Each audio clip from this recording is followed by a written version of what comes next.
of sunshine across the east. We've still got the remnants of a weather front from yesterday pushing into the northwest, as well as parts of Wales, southwest England, parts of northern England. That will bring a risk of some rain and showers through the day, but it will tend to fizzle away as the day goes on. So some hazier sunshine, a risk of a chance of rain for north and western areas.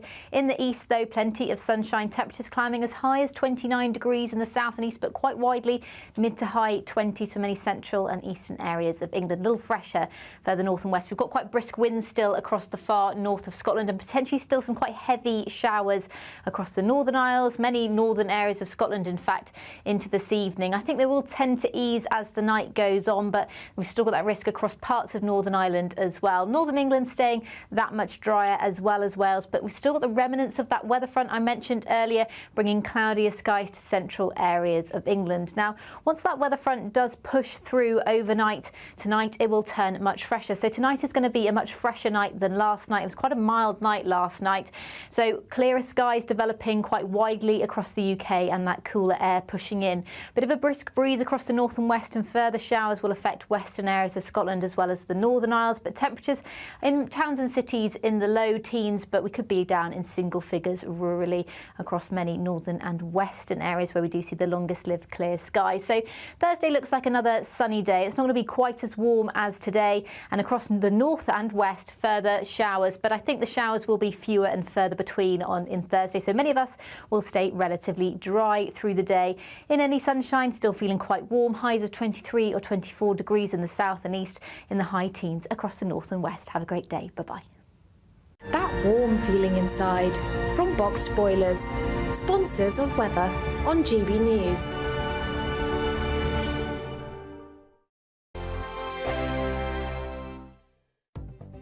The latest GB News travel.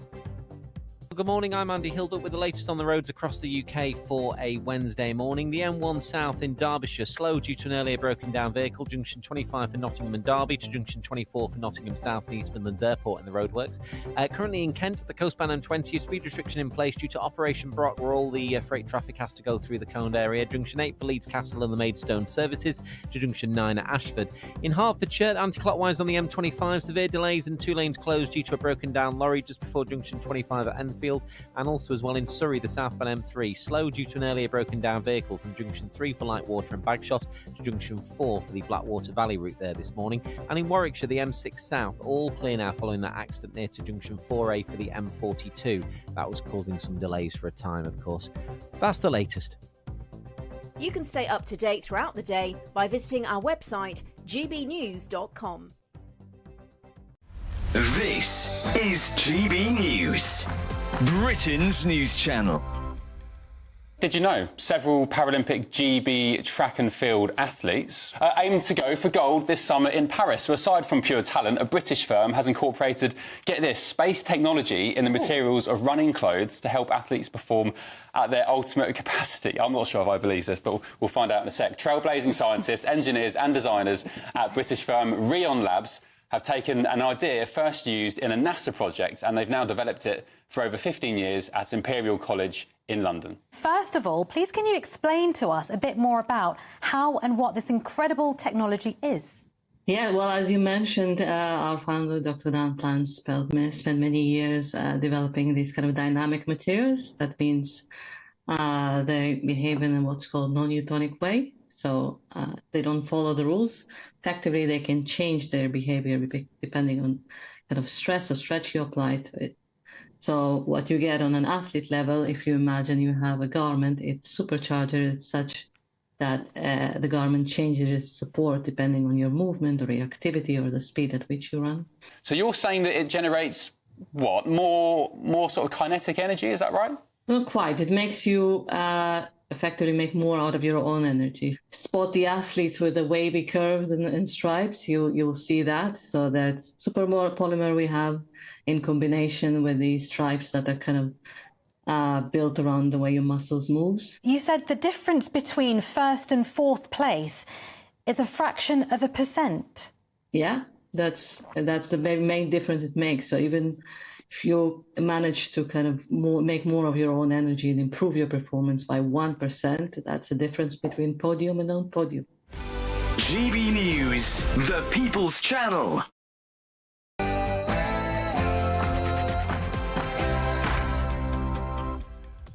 Morning, 9:30 on Wednesday, the 28th of August, live across the UK. This is Britain's Newsroom with Andrew Pierce, and we're back together. Bev Turner. It's nice to be back. So, prison panic. The Ministry of Justice confirms that only 100 spaces are left in male prisons in England and Wales. Mark White has more.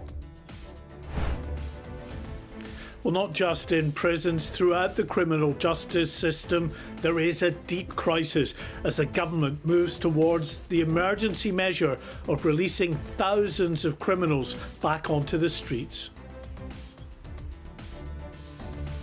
Starmer's Brexit reset. The Prime Minister is in Germany this morning. He's trying to secure deals on trade, defence and tackling illegal migration. And no cheer from Keir. The Tories are warning that nothing will be safe, as Sir Keir could be plotting a tax raid on middle classes in the autumn budget. Have a listen to what he said yesterday. There is a budget coming in October, and it's going to be painful. Those with the broadest shoulders should bear the heavier burden. And the vaping crackdown. Britain's top doctors are demanding a total ban on all flavoured vapes to tackle what they call the e-cigarette epidemic. Plus, tech instead of teachers. AI is set to mark school homework and plan lessons in a £4 million project. It's all to relieve pressure on our stressed-out school staff. What do you think of that?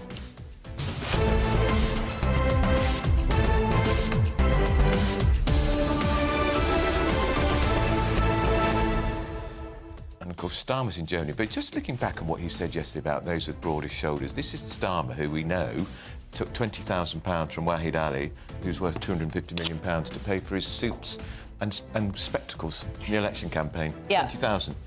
We have a lot to say this morning. And we want to hear from you as well. GBNews.com/your say. It's nice to be back. First, though, the very latest news with Sophia.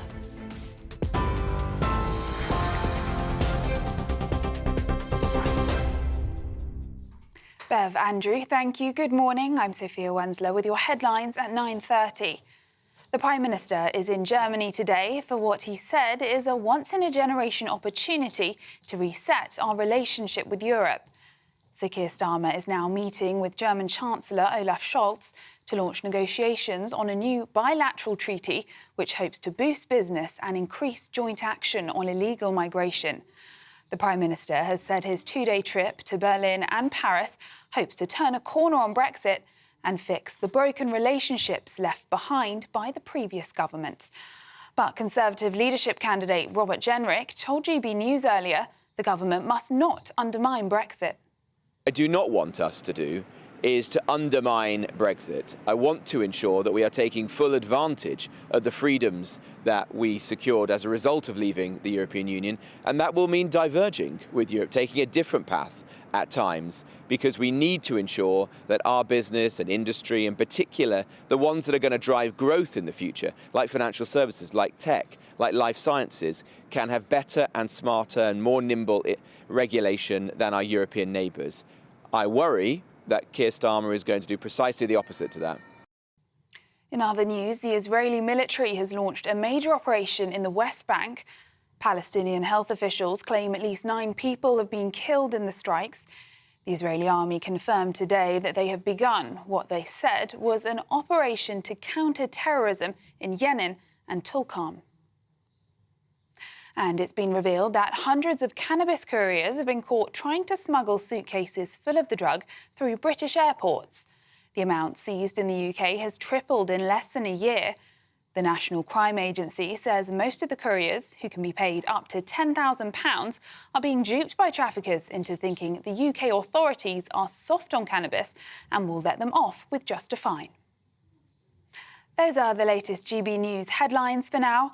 I'm Sophia Wensler. More in half an hour. For the very latest GB News direct to your smartphone, sign up to News Alerts by scanning the QR code or go to gbnews.com/alerts.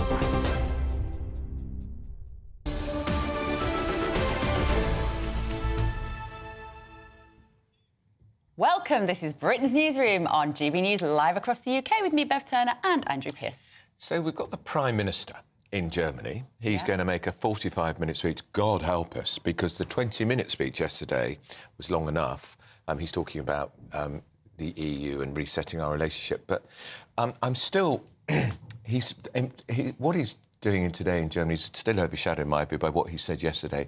It was billed as a State of the Nation address. It was gloomy. He talked down Britain again on the day that the pound has soared to a two-year high against sterling. Growth is doing much better. Inflation is lower than it was when Labour handed over the country to the Tories in 2010. I'm not saying the Tories didn't leave the country in a mess. They did. But I just thought the speech was... He still behaves like he's leader of the Labour Party and not Prime Minister. He does, and I heard you... I was in the kitchen yesterday pottering around and I heard you and Dawn on the radio, and I thought that was a really smart observation, actually, Andrew, because he hasn't stepped into the shoes of the Prime Minister yet. And you can only whinge for so long about things that you don't feel responsible for.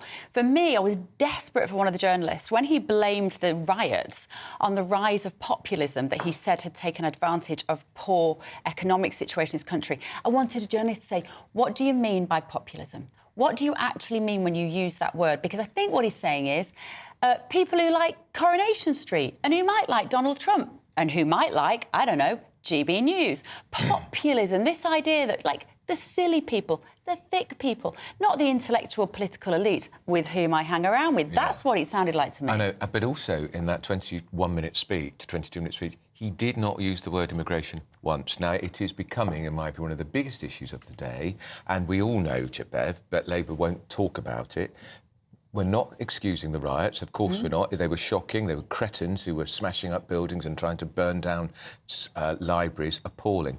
But there is an underlying issue that drives some of the concern of people, particularly in our northern towns and cities, about the scale of immigration, which happened under the Tories, started by Blair, and he didn't mention immigration once, and yet he talked endlessly about the riots. Notice he didn't talk about the unrest in Notting Hill the previous weekend. 3 people stabbed, two of them with life-threatening injuries. And I wish him well. I don't want this country to go to hell in a handcart. I want him to do a good job. We all need to feel like we've got more money in our pocket at the end of the month. We all need to feel hope and optimism in our hearts. And he is just not engendering that for the country at all. More censorship, more draconian, authoritarian sort of view on the world. When he's in Germany today and in his conversations, is he going to talk about free speech? Is he going to talk about the arrest of the guy that runs Telegram? You know, is he going to talk about these major censorship issues which are going on across the world? No, of course he's not, because he wants everybody to think like him. That's my conclusion. And he's with the German Chancellor. We will be taking his speech a little later. But one of the consequences, if we do strike at this trade deal with Germany, which is apparently one that they will want to be able to take some of our defence contracts. Now, the defence industry is a massive employer. Right, so we're going to get the Germans to build our tanks now, are we? We get the Chinese to build our trains. And, I mean, there's a quid pro quo if we do deals with the European Union. That's why we left the EU. We wanted to build our own things. We didn't want to have to do procurement with the Germans and the French, because that was the rules of the EU. And the French building our nuclear reactors. And I fear we're just going to be turning the clock right back to where we were before. You know what I keep coming back to with Keir Starmer is I can't get out of my head when he was asked that question about if you had a loved one who was dying, would you use private health care to get them care? And he said no. And that, for me, spoke volumes about a man who puts ideology and principle, don't get me wrong, principles are good. There's not enough of them in public life. But to put principle above humanity and love and kindness, that's where I see him. I think he's a bit of a totalitarian bully. I don't know if I believe him. You don't believe him about that? Because, I think I do. Well, it's terrifying if it's true, because you would scrape every last penny you could together if it was to save the person you love most. To get them that life-saving operation or life-saving treatment, wouldn't you? Yeah. What would you sell? Everything. Yeah. Anyway, right, as you can tell, we've got a lot to say. If we want to hear from you as well, gbnews.com/your say. Now, big issue. There are only 100 spaces left, according to the government, in men's prisons in England and Wales. Somebody's obviously counted them. That's right. The system, already in the middle of an overcrowding crisis, is understood to be close to breaking point after increased strain over the bank holiday weekend. GB News Home and Security Editor Mark White joins us, has the latest. Mark, I suppose the Notting Hill Carnival, after the riots a few weeks ago, has added to the pressure. Yes, there's no doubt. The bank holiday weekend in general, where there were a number of festivals, but of course the most notable being Notting Hill because of the high arrest rate there. But you also had the return of the football season over the last couple of weeks, so lots of football matches, and inevitably there are people arrested on weekends over football matches. And just the fact it was a bank holiday weekend, it's often busier than normal for the police, filling up their custody suites before a significant number of these people are then pushed on into the prison system, into remands. But listen, this is certainly a very serious issue that is afflicting the prison estate, but it's not just limited to the prison system. This is a crisis that is engulfing the whole of the criminal justice system, because as well as the fact that we have now reached capacity, and 100 is neither here nor there. If you have any less than 2,000 spaces available in the prison estate, you're in deep crisis. So 100, we are at capacity, and there is nowhere at the moment really to put these people, apart from holding them that bit longer in police cells or encouraging magistrates and judges not to sentence and send people to prison for a few days or a week yet. But in the courts itself, you have a logjam with tens of thousands of cases, trials that are still awaiting their turn to proceed. And as a consequence of that, many of the people who are on trial are remand prisoners. So they're in the prison estate just jamming up these prison spaces as well while they wait for their trial to begin. So the whole thing is an absolute mess. And the government's solution to this, well, it's to release thousands of criminals back onto the streets early. And when I say thousands, we're talking 5,500.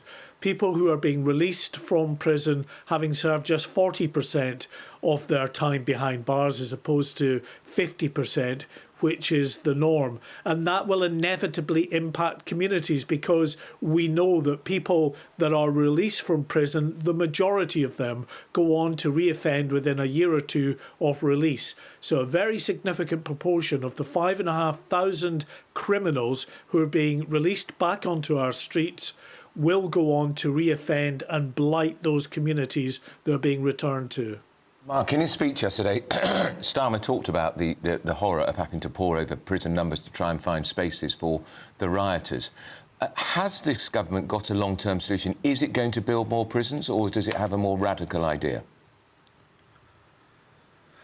Well, certainly the programme of providing more spaces that the previous Conservative government had embarked on is going to continue. So they are going to create more spaces, but that won't be enough, because the prison population projections show a very significant upsurge in the number of prison places that will be required over the coming decade. And just building more prison places alone is not going to do it. They're going to have to really rethink what they do within the criminal justice system, and that may be a rethink on the types of crimes that should carry a prison sentence. But the difficulty with that is you then see a government that has almost a schizophrenic approach, where it's talking tough on the rioters, it's talking tough with a new blitz on shoplifters, on sexual offenders, all manner of crimes, but then it's saying to the judiciary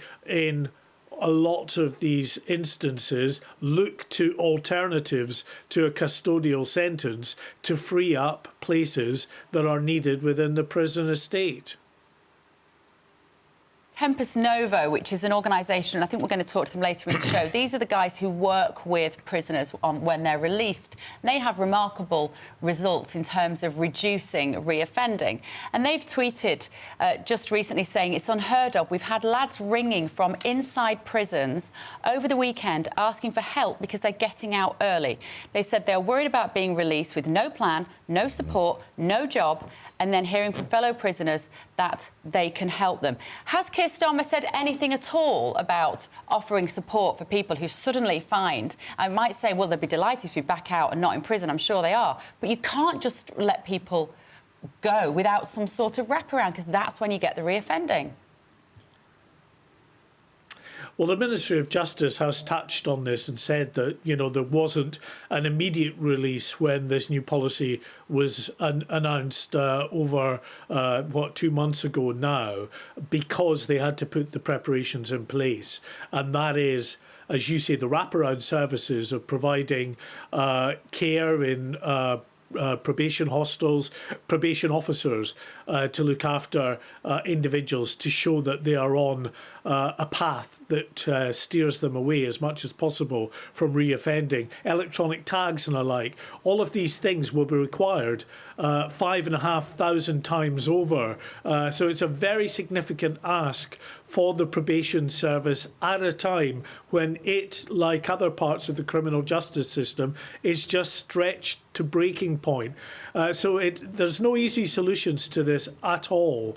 And you're right about the issues in terms of trying to get those who are released on a path away from reoffending. I've seen that myself over the years about sort of work placements, the kind of constructive approach that gets them into employment, that gives them a hope and a purpose and steers them away, hopefully, from reoffending. And in the majority of cases, that does work. So that is the way forward. But these schemes are not in themselves cheap or easy to set up as well. So there are big old issues to tackle here. No, as I say, no easy solutions. And at the moment, we are deep, deep into a crisis throughout the whole of the criminal justice system. OK, thank you, Mark. Mark White, our Home and Security editor there. You've all been getting in touch at home. I mentioned in breakfast how people can be into radiators or drains. Yes. You know, you spend time with someone and you either come away feeling like you've been given energy and heat and warmth, or you come away thinking, I'm exhausted after that conversation. And I said, Keir Starmer for me is a drain. And Kevin said, I love it. GB News Breakfast is my radiator. Oh, nice. Coming up, we're talking about... Keir Starmer says workers won't be hit by higher taxes, but actually, if you're a car driver, we think you might be. You're with Britain's Newsroom on GB News.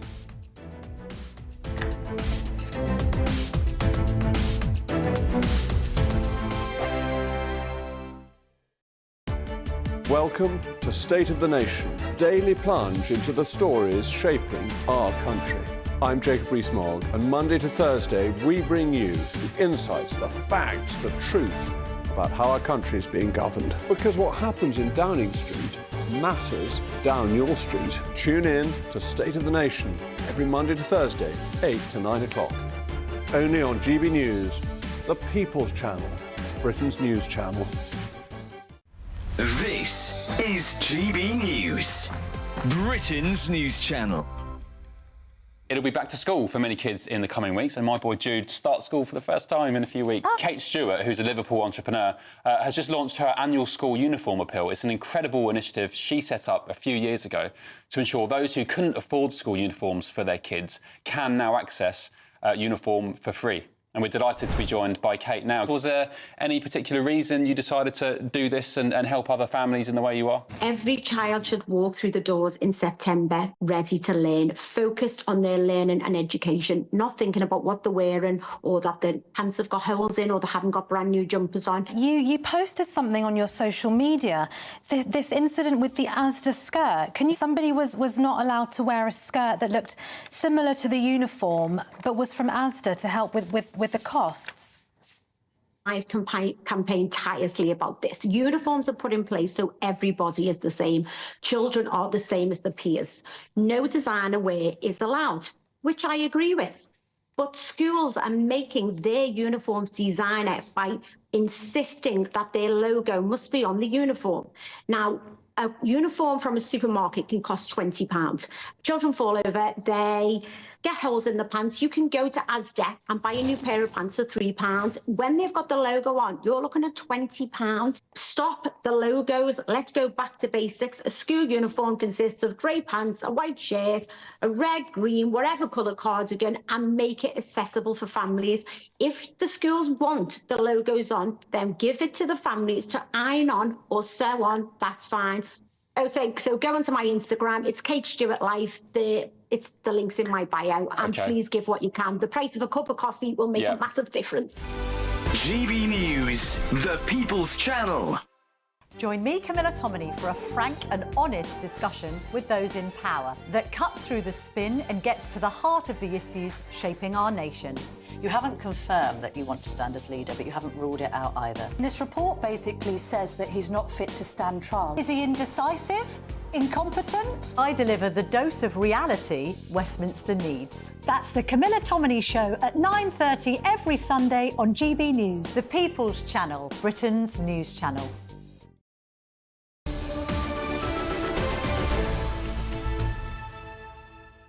Very good morning. It's 9:50. This is Britain's Newsroom on GB News with Andrew and Bev. Well, the Prime Minister has warned October's budget will be painful for the country, and it looks to us like it's going to be particularly painful for Britain's motorists.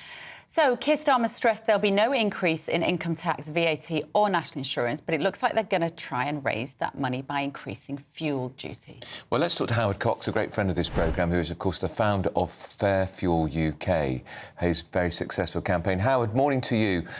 You've done some crunching here and you've got some pretty good sources within HMRC. You're pretty sure, even though the Prime Minister says there'll be no taxes on working people, there's going to be the fuel duty is going to go up, which, to my mind, means a lot of working people. Hello, Andrew. Hello, Bev. Thanks for having me on. Yeah, for 15 years, I've had quite a lot of close contacts in Whitehall, and I've seen some documentation whereby some of the Treasury modelling is actually what would happen. And to be fair, this is under the Tory government as well. What would happen if you increased by 3p, 5p, 10p, all those sorts of things? And it's quite right they should look at that. But unfortunately, I've also seen particular documentation that said that they've settled on around 10p, which is reversing the 5p cut that Rishi Sunak put in place a few years back, as when he was a Chancellor, and then putting 5p further on top. So it's a total of 10p from where we are now, which is equivalent to around about £5 or £6 for average fill up for an average family car. Howard, we went to the pump, so it was extortionate, and then it seemed to just judder down again, as you say. Keir Starmer, Rishi Sunak made that slight amendment. But are we now just going to be living in an age, Howard, where it's going to be upwards of 100 quid for a tank of diesel I have? I never get a tank now for just about less than 100 quid. This is just the age that we're going to be living in now, isn't it? The car will only be for those wealthy people who can afford it.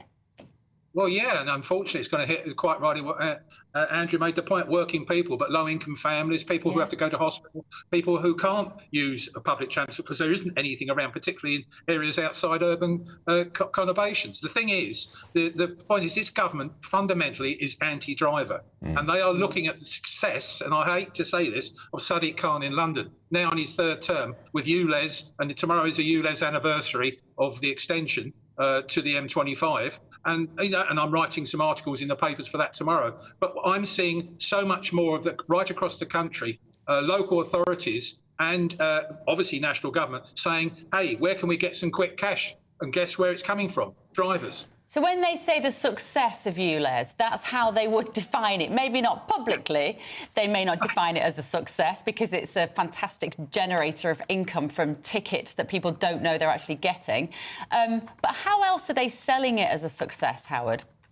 Well, I'm seeing some documentation and reports to say that air quality has improved under ULEZ extension. Well, I'm releasing tomorrow some bits and pieces. I'm happy to come on your programme, but whereby we've looked at 119 London tube stations comparing roadside particulate levels, 2.5 and 10 micrograms per litre, compared to platform level.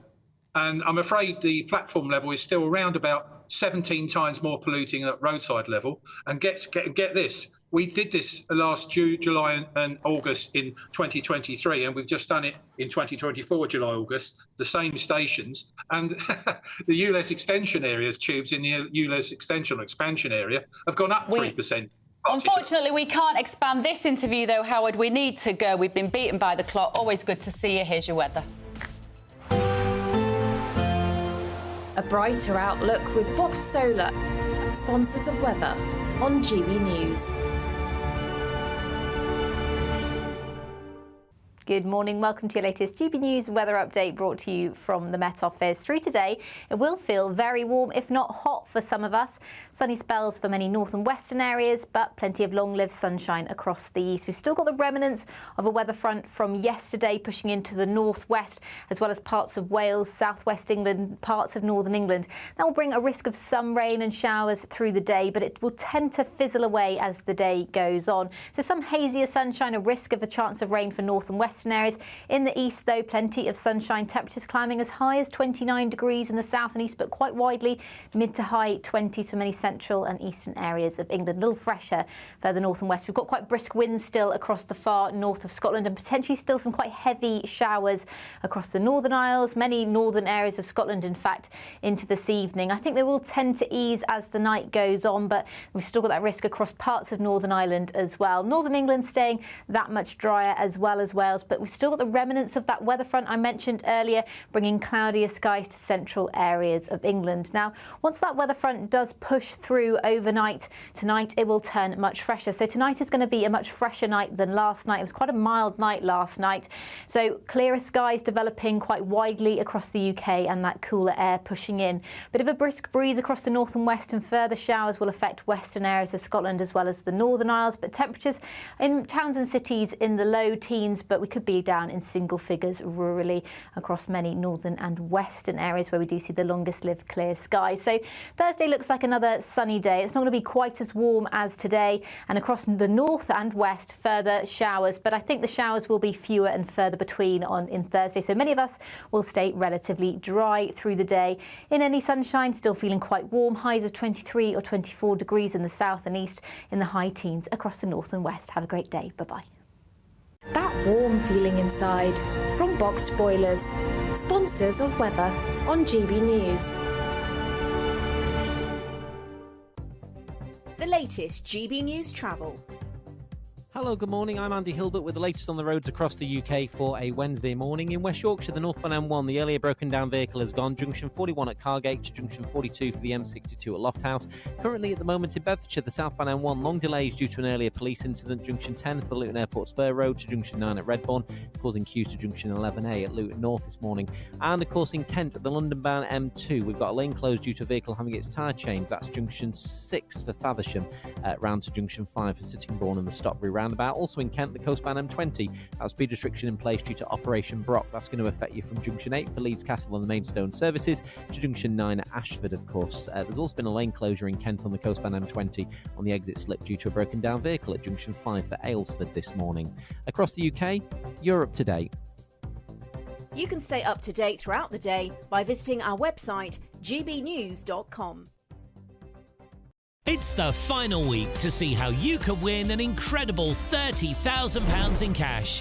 It's extra cash that could really make a difference to your coming year.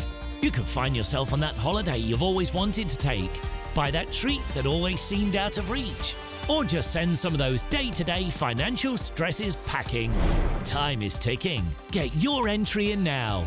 For another chance to win £30,000 in tax-free cash, text CASH to 63232.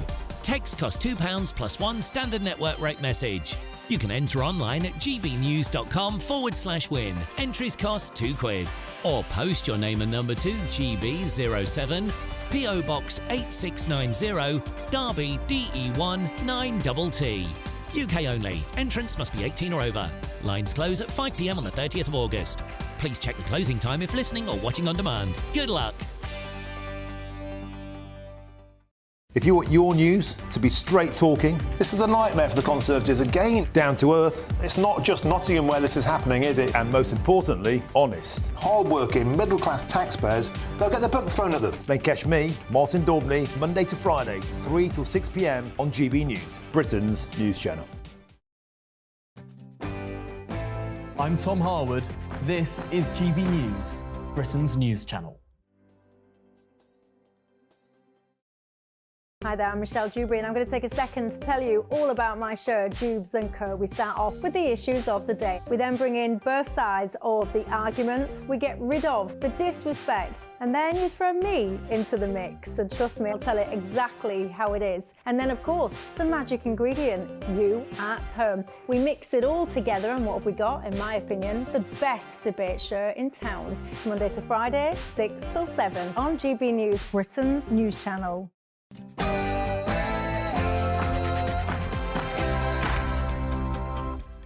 Very good morning. It's 10 a.m. on Wednesday, the 28th of August, live across the UK. This is Britain's Newsroom with Andrew Pearce and Bev Turner.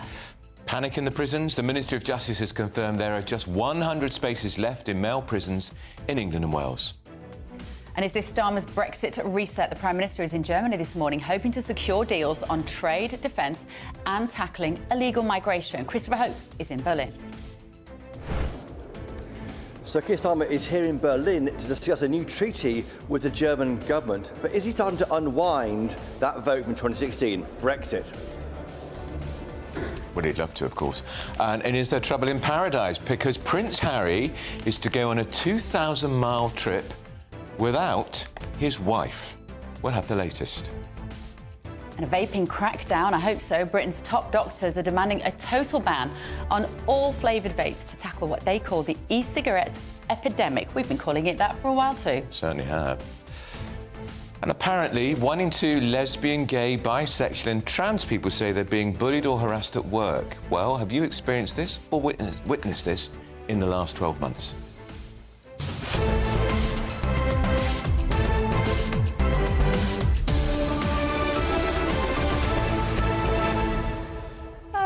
Now, it's not funny. Being bullied in the workplace is a bad thing. Of course, we all agree that's not good. I'm just very sceptical of these surveys. It's by the TUC. Who do they ask? Who do they talk to? The thing is, I think it's a bit strange. I find this really odd that 50% of gay people in 2024 could be bullied at work. Is that a possibility? I just don't believe it. I mean, I give him a hard time sometimes, but I wouldn't describe it as bullying. Well, good luck if they want to bully me. I'd love to know what... I'd love to know what industries they've questioned. Maybe there are some very traditional, like macho industries. No macho industries left in this country. No, I'm just very sceptical. Anyway, we'll have that discussion. Yeah, we will. We're going to do all of that and a lot more after the news with Sophia Wensler.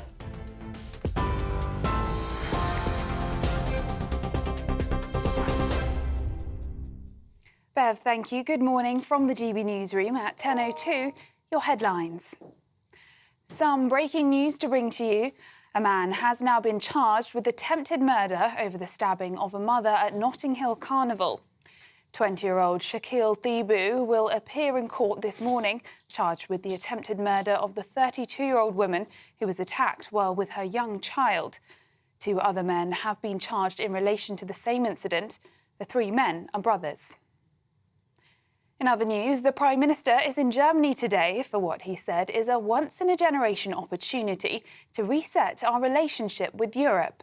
Sir Keir Starmer is meeting with German Chancellor Olaf Scholz to launch negotiations on a new bilateral treaty which hopes to boost business and increase joint action on illegal migration.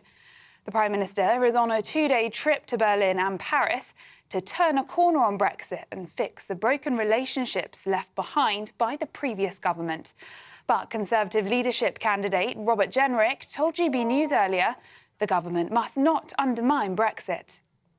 I do not want us to do is to undermine Brexit. I want to ensure that we are taking full advantage of the freedoms that we secured as a result of leaving the European Union, and that will mean diverging with Europe, taking a different path at times, because we need to ensure that our business and industry, in particular, the ones that are going to drive growth in the future, like financial services, like tech, like life sciences, can have better and smarter and more nimble regulation than our European neighbours. I worry that Keir Starmer is going to do precisely the opposite to that. Now, there are just 100 spaces left in male prisons across England and Wales.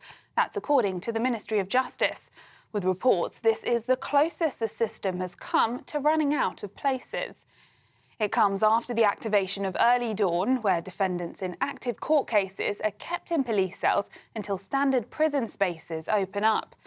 Now, with hundreds more arrests from riots and Notting Hill Carnival disorder over recent days and weeks, there are concerns prisons may run out of capacity. Shadow Leader of the House of Commons, Chris Philp, has called for more spaces. During last year, every week there are about 100 additional prison places were created by the previous Justice Secretary Alex Chalk. So they were bringing on 100 more places each week than were being retired or withdrawn for refurbishment. So I think the solution to this is more prison places, and in the very short term, these rapid deployment cells, RDCs, are what I would like to see being used. In other news, the Israeli military has launched a major operation in the West Bank. Palestinian health officials claim at least 9 people have been killed in the strikes. The Israeli army confirmed today that they had begun what they said was an operation to counter terrorism in Yenin and Tulkarm. The government's announced a £4 million project to train generative AI tools to assist teachers in creating lesson plans and marking homework. It will use government documents, including curriculum guidance and pupil assessments, to develop AI tools for classrooms. Research says it'll allow teachers more time for classroom interaction and to focus on other key areas. But former head teacher Chris McGovern says we must be careful about AI. Children's brains are changing because of the impact of the technology. You can photograph the brain and see it. So it is a pathway which is rather dangerous. And it also could make teachers quite lazy, because if you have children using AI to generate homework and AI marking the homework, well, that's not the way forward. What teachers need to do is they need to mark homework so they can plot the progress of children and understand the child. And also, of course, AI, the implications are that it tends to dehumanize the situation. And you know, we do need to get away from the obsession with AI. Now, top doctors have called for legislation aimed at tackling youth vaping to include a total ban on disposable e-cigarettes and all flavours apart from tobacco. The British Medical Association urged ministers to take bold and brave actions to protect the health of children and young people amid a vaping epidemic. And Ryanair Chief Executive Michael O'Leary has called for alcohol limits in airports to tackle a rise in disorder on flights. He said passengers should be restricted to 2 drinks per journey to curb what he says is an increase in antisocial behaviour and violence. He told the Daily Telegraph violent outbursts are occurring weekly with alcohol, especially when mixed with other substances. Those are the latest GB News headlines for now. I'm Sophia Wensler, more in half an hour. For the very latest GB News direct to your smartphone, sign up to News Alerts by scanning the QR code or go to gbnews.com/alerts.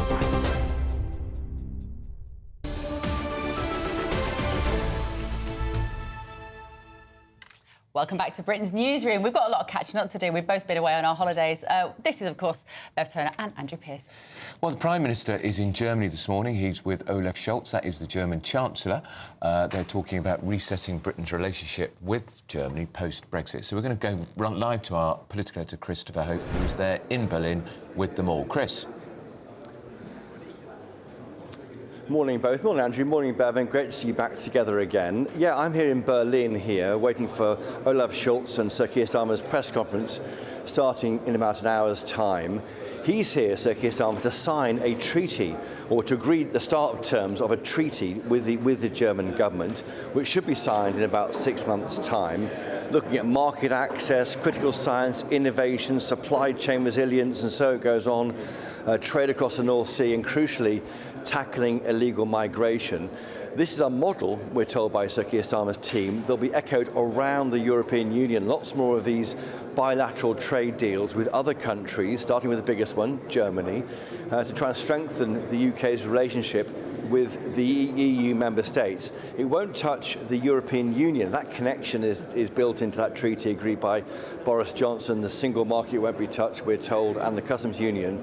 But it will spark concern amongst Brexiteers that any attempt to do deals elsewhere, it will also, more like in Lilliput, we get tied to the EU in different ways, which may restrict us doing deals globally. So that's why I think Brexiteers are on high alert for what could be seen as a Brexit betrayal. But Olaf Scholz is a good friend of Sir Keir Starmer. They've met 5 times. There's a warm relationship. I've witnessed myself this morning how officials with the UK delegation give warm bear hugs to their German counterparts. This is what Sir Keir Starmer said he'd do at the election. He's resetting that relationship with the European Union and trying to find deeper ways and deepen that relationship after those difficult, frankly, 8 years since the 2016 Brexit referendum. But how popular is Olaf Scholz with the German public at the moment? He isn't. No, he's not, and of course, Sir Keir Starmer has but you knew that, didn't you, Bev? But Sir Keir Starmer has just won an election landslide. He is down 15 points since the election, and many would say his honeymoon is over before it really began in the UK. But there's no question he is secure for 5 years with that huge election landslide, and Scholz has not got that at all. So in a sense, Sir Keir Starmer comes here as the dominant partner in this partnership with Germany. And that might help with the UK negotiations. But they do share these concerns about illegal migration. We'll try and find out more about how the two countries can work together to stop that. Chris, later I think he's going off to France to see Macron, another European leader in big political trouble, and he'll be at the opening, of course, of the Paralympics, I think. That's right. That's right. He goes from here to Paris for the opening of the Paralympics. We're not briefed on it yet, but I'm sure he'll try and get some FaceTime with Emmanuel Macron. And this is all the attempt, which we were told about this pre-election, to get closer, to use the kind of the better personal relationships between Sir Keir Starmer, obviously a Remainer, tried to reverse the Brexit referendum with the suggestions of a second referendum when he was Jeremy Corbyn's Brexit spokesman. He's more in tune with so many more on the continent. I should, while I'm on, just tell viewers, I was preemptively stopped from broadcasting earlier by a German official, but it was all fine. The Germans didn't want me to carry on speaking while Sir Keir Starmer and Olaf Scholz walked past, but it's all fine now. Gosh. Glad to hear it. I like that little insight, yeah. Christopher, thank you. I wonder when Keir Starmer's in Paris whether he's going to talk to Macron about the arrest of Pavel Durov. The guy that runs Telegram, of course, amazing defender of free speech, Russian-born, left Russia when Putin asked him to control the content and censor Telegram, and he said, no, I believe in free speech. And guess what? The French have arrested him. I wonder if Chris will also get a question in at either of these press conferences, because at number 10 yesterday, GB News boycotted again by the Prime Minister. 4th time that's happened since election. It just tells you a picture, doesn't it? And as somebody said recently, throughout history, the good guys are never the ones who are censoring free More speech. people watch this channel, this station, and watch Sky News, and Sky News were called 3rd or 4th. Of course they were. That's because they think you are victims of populism, whatever that is meant to mean. It means you can't think for yourself. Anyway, we love the fact that you do. There are only 100 spaces left in men's prisons in England and Wales, we know this morning. So the system is clearly there's an overcrowding crisis. People are saying it's close to breaking point, but not least because of this strain caused by the bank holiday weekend, the festivals thing, and the return of the football season. And joining us now is retired prison governor and author Vanessa Frague. Good morning, Vanessa. Thank you so much for joining us. How bad is this situation, in your experience, in terms of the numbers which are available in the prisons now? Yeah, good morning to you both. Well, it's been close a few times. There has been a few twitches here and there, but nothing like this. I mean, what sort of country are we that we've got a prison service that is literally grinding to a halt?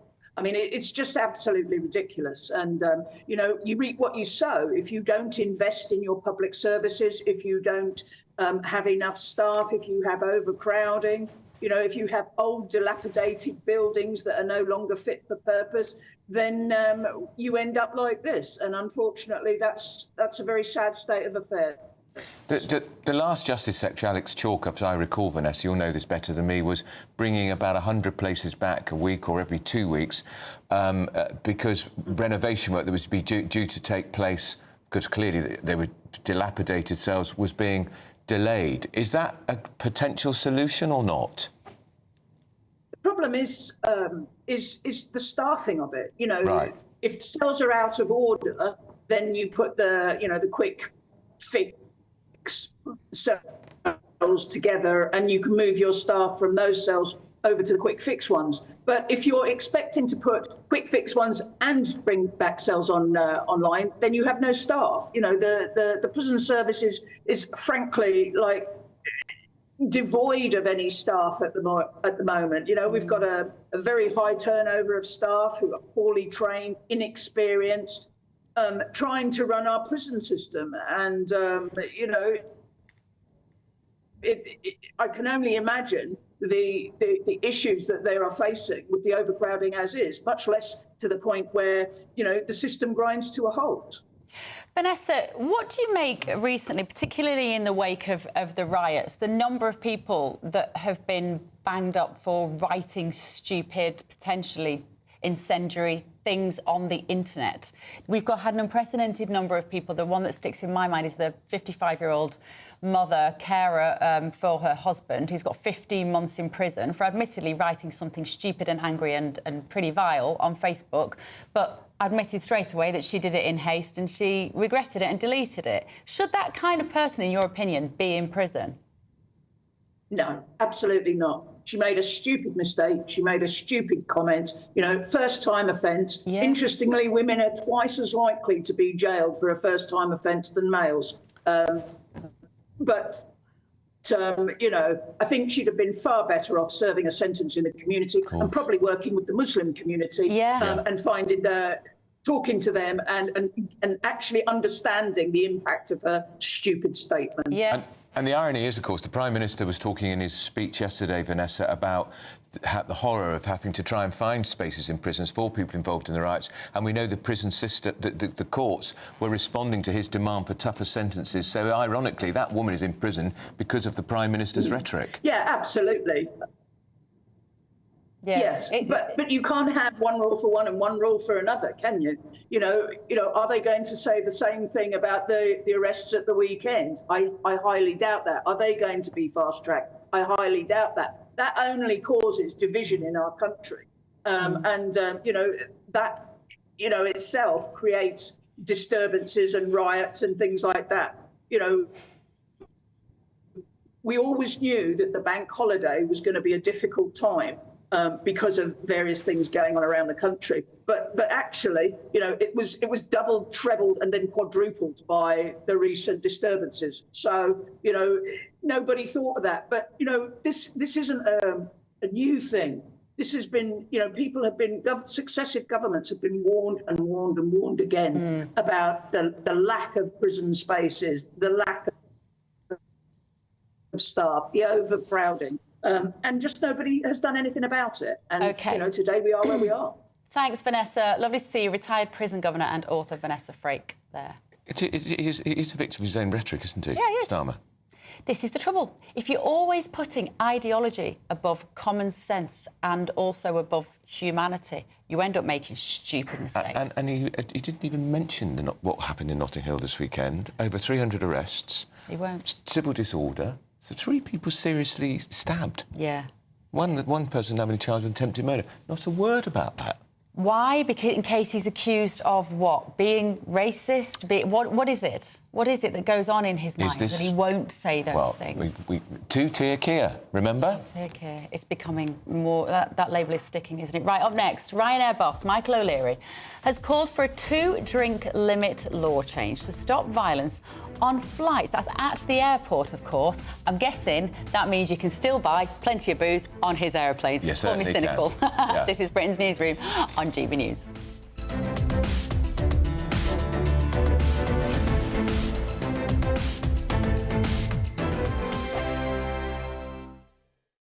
This is GB News, Britain's news channel. This Bank Holiday Monday will be celebrating National Dog Day by uncovering how many pet owners would rather spend the bank holiday with their pet over their partner. In fact, new research has uncovered the 5 key personas that make up Generation Pet. That's a new wave of post-pandemic pet owners, with 58% saying they worry about their pet being diagnosed with a serious illness. Well, joining us now to tell us more about how we should be caring for our pampered pooches is Dr. Edwina Gildia. Some of the interesting facts coming through that is that 80% of us think that pet as part of the family. The new pet owners who have come on board during the pandemic, there's a lot to learn with being a new pet owner. Interesting facts, as you mentioned, a third of pet owners are preferring to spend time with their pet this weekend over their partner. 60% of pet owners, and Dogwatch specifically calling them out, say that their dog improves their mental health, and 55% noting that improves their physical health by getting out and about. It's also about showing that love and appreciation for these animals which don't ask anything of us but love. That was another point that came through this research that we did at Zoetis UK, is that they bring a purpose to life, and I think that's another thing to call out. It's so important for ourselves, for society to have that purpose, but with that comes responsibility. And that's ensuring that we do support their health, and we know how to do that as well. If you'd rather spend your bank holiday with your dog than your partner, maybe we've got too much of an over-reliance on our pets? I think it depends on what way you look at it. For some people, it may be a connection. I think it's a positive thing that we have, and we should celebrate it. GB News, the People's Channel. It's Patrick Christie's Tonight, and here we do things differently. It's explaining the absolute madness of this, doesn't it? It's explosive. I mean, this is very good. It's lively. 850. Your government sat there, Sean, and it did nothing. It's controversial. And the Middle East has been in turmoil since before I was born. It's everything you need to kickstart your evening. Everyone's had their Weetabix tonight. I love to see it. That's Patrick Christie's Tonight, weeknights from 9 p.m. Only on GB News, the People's Channel, Britain's news channel. Are the newspapers getting you down? My wife didn't divorce me that month. Struggling to separate the wheat from the chaff? I know that it's a bit of a circus at the best of times.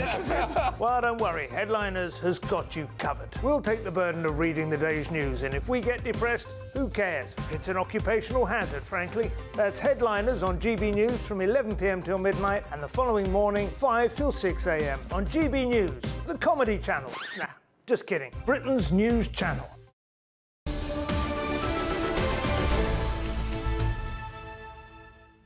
Welcome back. We have been joined in the studio by former Labour MP Stephen Pound, broadcaster Mike Parry.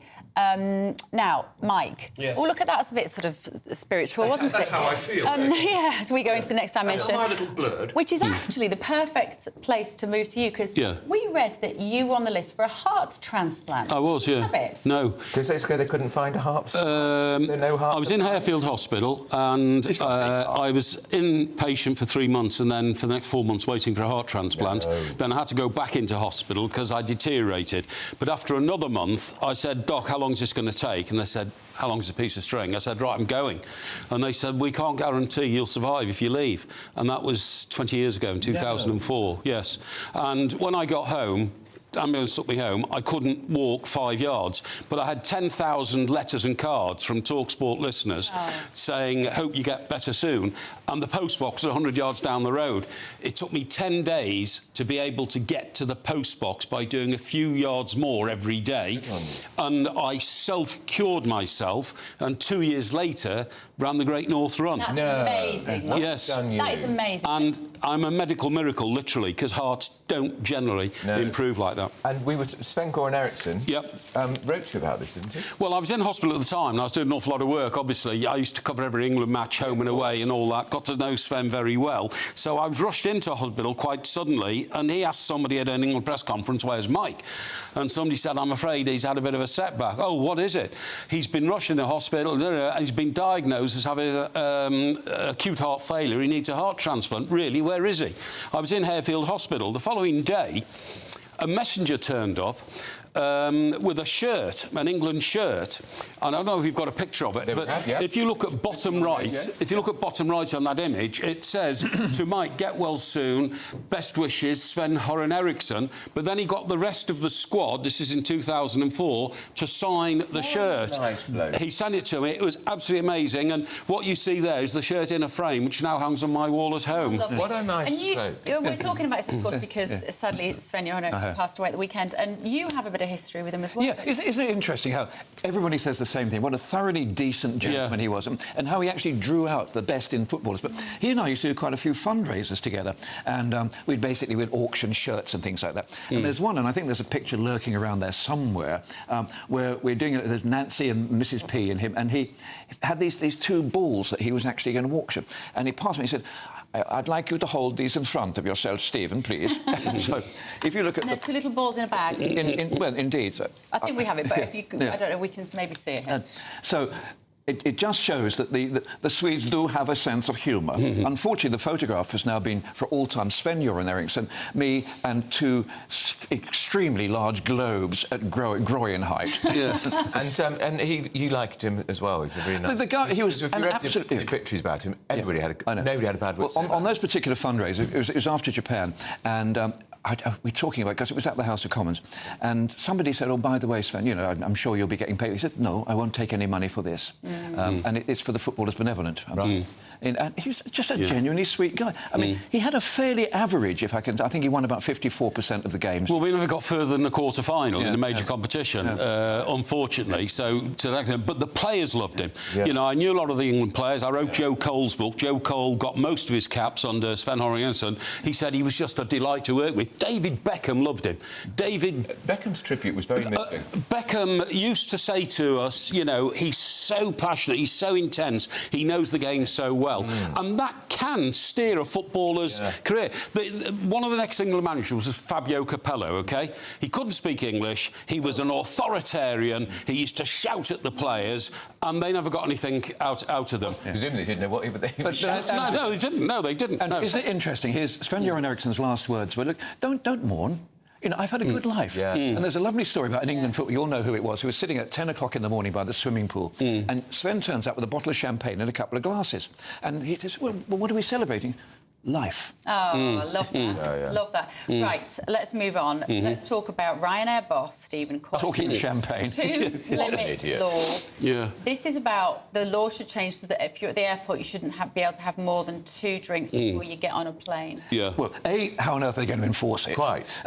Quite. I mean, I've been in quite a few football specials where you're leaving at Gatwick at 7 o'clock in the morning. And to be fair, one has a ferocious thirst. Yes. At 7 o'clock in the morning. And it's part of the tradition. So, are you going to then put on a force one of those sort of Groucho Marx moustaches and come back?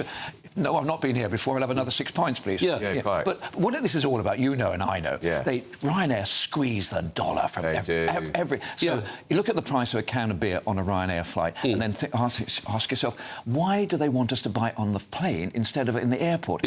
Ding, because it's about 10 times the price. Is he going to introduce the 2-drink limit on his flight? No, of course he's not. I mean, they've expressed this mad idea that, oh, well, you get your boarding pass stamped, OK, and then 2 stamps on the boarding pass. No, people don't have boarding...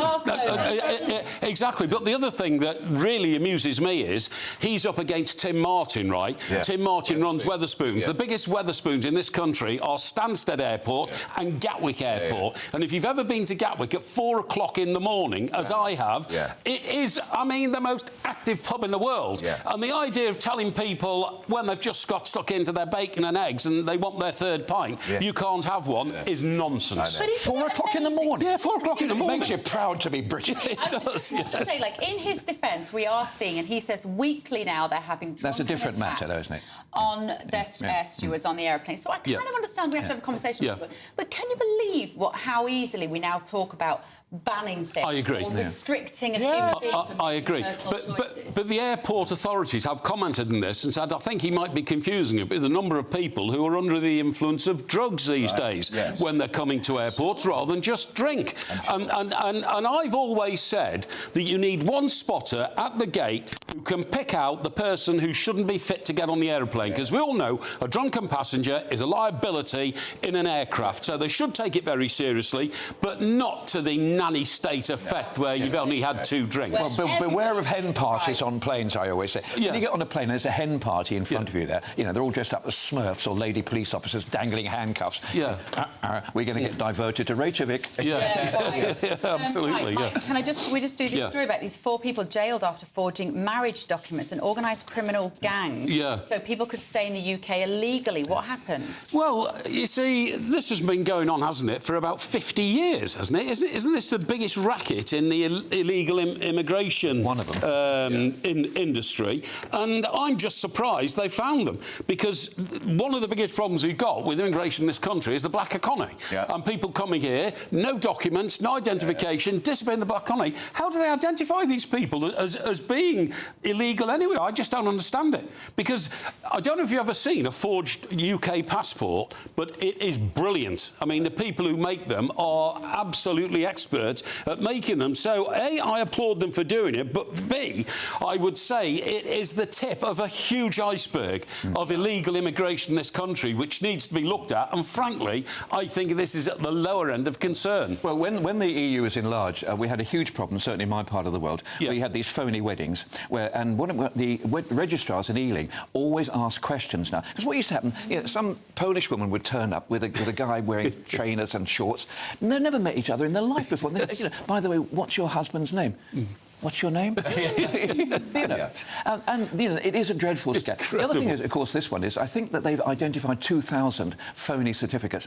Are those 2,000 people going to get tracked down? And are they then going to get deported? Because, quite frankly, if they must have willingly known and participated in this. Absolutely. I mean, they shouldn't get away scot-free. It's almost like jury service, isn't it? Somebody on the street approaches you. Would you like to come in here and take part in this ceremony? You know what I mean? It's ridiculous. Well, hang on a second. I mean, when my dad got married in the Navy back at and he got married in Union Street in Devonport, and they just tried to get a couple of passers-by because you had to have 2 witnesses. And unfortunately, the biggest brothel in Union Street happened to be just down the road from the registry office. However, they were delightful witnesses. Did they charge for their services? That's not the question you ask your father. And just briefly, let's touch upon the fact that Spencer Matthews, former reality star, amazing. He's done 30 marathons across sand in deserts in 30 Utterly days. Incredible. Guinness World Record. Is that you going to that letterbox? I mean, it is more than run. Yes. I mean, this is amazing. Yeah, I mean, that was 13 miles, and I had to walk it because my heart still can't take in enough oxygen to run. But this is incredible. Who's that showbiz guy who wants to be an MP, Eddie somebody? He ran more marathons than this even. And how people can... Eddie Izzard. Yeah. It was the guy bit that threw me. He ran them in high heels. Did he? Well, he ran about 35 in 35 days. So I'm not putting down Spencer Matthews. This is utterly incredible considering he's doing it for other people. But how does the human body recover from a 26-mile run overnight and do it again and again? Looking at him with his shirt off, I think I'm not sure. Pretty impressive. I'm not sure doctors would recommend it. No, probably not. He clearly trained very hard. And look at him finishing. He looks sprightly, he's smiling. He covered it all on social media. And he raised £350,000 for charity. Well, 350 grand, amazing. And it'll be more than that, because people like me might just say, I think I'll send him a few bob because I'm so impressed with what he's done. You know what I mean? Because there's a website there where you can send it. So I would, ask everybody to think about it and do it, because it's fantastic. Right, we've got to move on, gentlemen. I'm so sorry. We've been beaten by the clock again, but you'll be back in the next hour because Sophia Wenslow's waiting very patiently with your news headlines.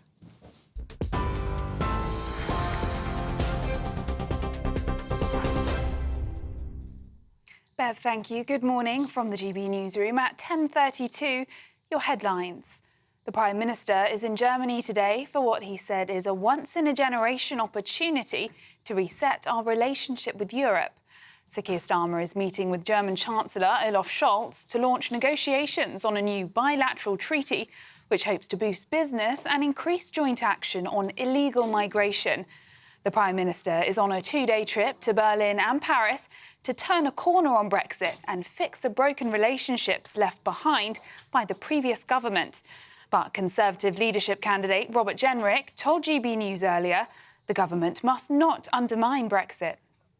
I do not want us to do is to undermine Brexit. I want to ensure that we are taking full advantage of the freedoms that we secured as a result of leaving the European Union, and that will mean diverging with Europe, taking a different path at times, because we need to ensure that our business and industry, in particular, the ones that are going to drive growth in the future, like financial services, like tech, like life sciences, can have better and smarter and more nimble regulation than our European neighbours. I worry that Keir Starmer is going to do precisely the opposite to that. In other news, there are just 100 spaces left in male prisons across England and Wales. That's according to the Ministry of Justice, with reports that this is the closest the system has come to running out of places. It comes after the activation of Early Dawn, where defendants in active court cases are kept in police cells until standard prison spaces open up. A man has been charged with attempted murder over the stabbing of a mother at Notting Hill Carnival. 20-year-old Shakil Thibu will appear in court this morning, charged with attempted murder of the 32-year-old woman who was attacked while with her young child. And the Israeli military has launched a major operation in the West Bank. Palestinian health officials claim at least 9 people have been killed in the strikes. The Israeli army confirmed today that they have begun what they said was an operation to counter terrorism in Yenin and Tulkarm.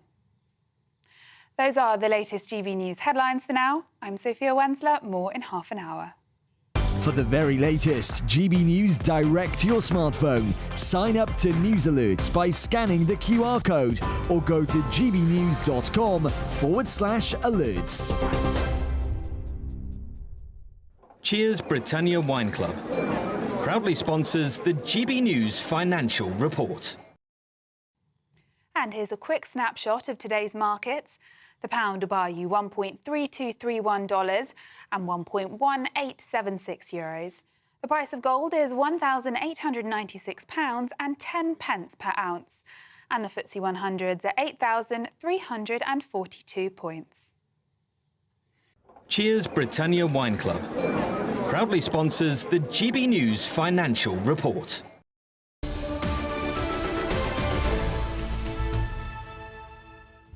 Still to come this morning, a new survey shows that 1 in 2 lesbian, gay, bisexual and trans people say that they are bullied or harassed at work. I'm sceptical. Yeah, I'm being bullied, you see? It's terrible. Yes, exactly. Don't go anywhere. This is Britain's Newsroom on GB News.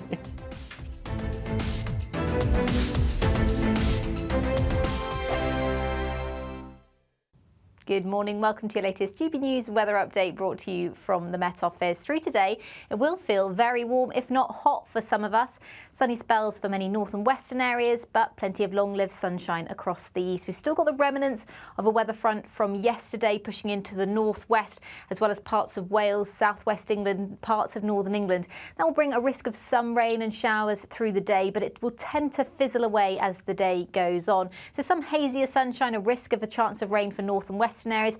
In the east, though, plenty of sunshine, temperatures climbing as high as 29 degrees in the south and east, but quite widely mid to high 20s for many central and eastern areas of England. A little fresher further north and west. We've got quite brisk winds still across the far north of Scotland and potentially still some quite heavy showers across the Northern Isles, many northern areas of Scotland, in fact, into this evening. I think they will tend to ease as the night goes on, but we've still got that risk across parts of Northern Ireland as well. Northern England staying that much drier as well as Wales, but we've still got the remnants of that weather front I mentioned earlier, bringing cloudier skies to central areas of England. Now, once that weather front does push through overnight, tonight it will turn much fresher. So tonight is going to be a much fresher night than last night. It was quite a mild night last night.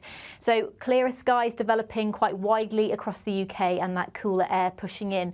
Bit of a brisk breeze across the north and west, and further showers will affect western areas of Scotland as well as the Northern Isles. But temperatures in towns and cities in the low teens, but we could be down in single figures rurally across many northern and western areas where we do see the longest lived clear skies. So Thursday looks like another sunny day. It's not going to be quite as warm as today, and across the north and west further showers, but I think the showers will be fewer and further between in Thursday, so many of us will stay relatively dry through the day. In any sunshine, still feeling quite warm, highs of 23 or 24 degrees in the south and east, in the high teens across the north and west. Have a great day. Bye-bye. The latest GB News travel. Hello, good morning. I'm Andy Hilbert with the latest on the roads across the UK for a Wednesday morning. In West Yorkshire, the northbound M1, the earlier broken down vehicle has gone. Junction 41 at Cargate to junction 42 for the M62 at Lofthouse. Currently at the moment in Bedfordshire, the southbound M1, long delays due to an earlier police incident. Junction 10 for the Luton Airport Spur Road to junction 9 at Redbourne, causing queues to junction 11A at Luton North this morning. And of course in Kent, at the London bound M2, we've got a lane closed due to a vehicle having its tyre changed. That's junction 6 for Faversham, round to junction 5 for Sittingbourne and the Stockbury roundabout. Also in Kent, the coastbound M20, that speed restriction in place due to Operation Brock. That's going to affect you from junction 8 for Leeds Castle and the Maidstone services to junction 9 at Ashford, of course. There's also been a lane closure in Kent on the coastbound M20 on the exit slip due to a broken down vehicle at junction 5 for Aylesford this morning. Across the UK, you're up to date. You can stay up to date throughout the day by visiting our website, gbnews.com.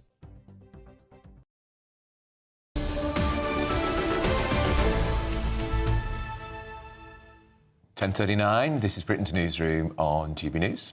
So a new survey by the TUC union has revealed 1 in 2 LGBT plus employees face high levels of bullying and harassment in the workplace. So, delving deeper into the numbers, more than 1 in 5 lesbian, gay, bisexual and trans people were exposed to verbal abuse within the last 5 years. This is according to a TUC survey. Have the TUC not got better things to do? Well, I guess people say it's important. I'm just very sceptical about this. There's a bloke who's been out in the workplace for 40 years. Yeah. I probably was bullied 35 years ago. I bet you were. A lot, but not now. Well, let's talk to the writer and podcaster of Bisexual Brunch, Lewis Oakley. Lewis, morning to you. What is Bisexual Brunch, pray tell? It is a podcast we created because we couldn't get the mainstream media to talk about bisexuality because everyone thinks it's done and there's nothing to say. And now it's one of the highest rated LGBTQ podcasts in the country. Indeed it is. Lewis, right, we're a bit cynical about this, but maybe that's because we're such open-minded, kind-hearted people. Because I can't imagine a world in which in 2024 anyone would be openly bullied in the workplace because of who they choose to sleep with. We're beyond that, aren't we? Sadly not, and I think that it can sometimes feel for us in our London bubble working in the media like, oh, it's just great for everyone. Well, actually, that's not the case. So some of the examples given are, people working in the services industry, dealing with customers, also teachers, but then also, people that work in trades and things like that, outside of our city bubbles, where actually saying that you like men in a very male environment still means you're going to get it. These people who say they're being bullied, are they being bullied because people, the way they dress, the way they speak, perhaps because they're seen as camp? Well, I mean, there's a whole different set of reasons why people might be bullied. Yes, it might be the way they present. It might just be that actually it's come out that they've got a boyfriend and they're a man, and actually that's weird. And what do you mean? And so, all of those questions about your sex life and what does that mean? And, oh, would you do this? Would you do that? Or just full out, being called derogatory terms. There's a whole, raft of things that could come your way if someone finds out you're LGBTQ in the workplace. I get there will be bullying, but I'm still sceptical that more than half of people, gay people, LGBT people who talk to in this survey say they're being bullied. More than half? Really? Well, yeah, but I mean, it comes out in this research, right, is that I think it's about 16% of people actually bother even reporting it, and only about 25 people would tell someone else that this is happening to me. So it goes on, and a lot of people just think, well, you know what, I'm just going to have to live with this. It's just the way it is. I don't want to make a big deal out of it. People think I'm sensitive or whatever. So people hide it. And, this survey, obviously, it's only when people have actually been sat down and asked, is this going on? People say, oh, yeah, it's going on. But the reason people don't think it is because, well, people don't really report it. And also the big thing as well is about being closeted. Like, so many people in the workplace just don't come out because, A, they might think it's not anyone's business, but B, they might worry, look, people then make a big thing about it. Yeah. This is just not a landscape that I recognise. Maybe it's because I've got teenagers in my house and pretty much, well, every other friend that appears in my kitchen table appears to be bisexual, to be honest. I mean, there's almost no such thing as we're a growing demographic as heterosexuality anymore. Honestly, it blows my very old-fashioned Mary Whitehouse mind. I can't lie. But I just wonder what what they do in this situation, Lewis? Do these people then go to their HR department? Do they complain about it at all? Because there is legislation in place now, which means you can't discriminate or be cruel to somebody on the basis of who they date. Yeah, but these things are really hard to prove. And I'll balance this out. I do think there is a lot of pressure on employers, right? Now, rightly so, we should have protections in the law to make sure that bullying like this cannot go on. But I do think one of the suggestions in this report is that the government need to put more pressure on employers. And actually, I think if you're a small business and you maybe don't even have an HR department, it can be really hard to know how to deal with these things. And we are sort of trying to legislate for people just trying to be good people, if that makes sense, and that's really hard to do in a legislative term. Don't pick on your colleagues because of their sexuality or their race or their gender, whatever it is. Actually, that can be a really hard thing for some employers to implement. So it does need a robust solution. And also, this report, in my opinion, does not go far enough because we're talking about LGBTQ plus people. It doesn't really get into the nitty gritty of what's going on by the demographics. For bisexual people, I would say in the workplace and previous places I've worked, actually the abuse that came to me was from gay men. So it's not as simple as, it's just a bunch of straight people against. So gay men are bullying bisexual men or women? Gay men or gay women are bullying bisexual people. Is it gay men doing the bullying? So gay men tend to be sceptical that bisexual men actually exist, and they think they're just struggling to accept themselves. And similarly, lesbian women, not all, obviously, but lesbian women tend to be sceptical of bisexual women. And Lewis, as a bisexual man, have you been bullied by a gay person?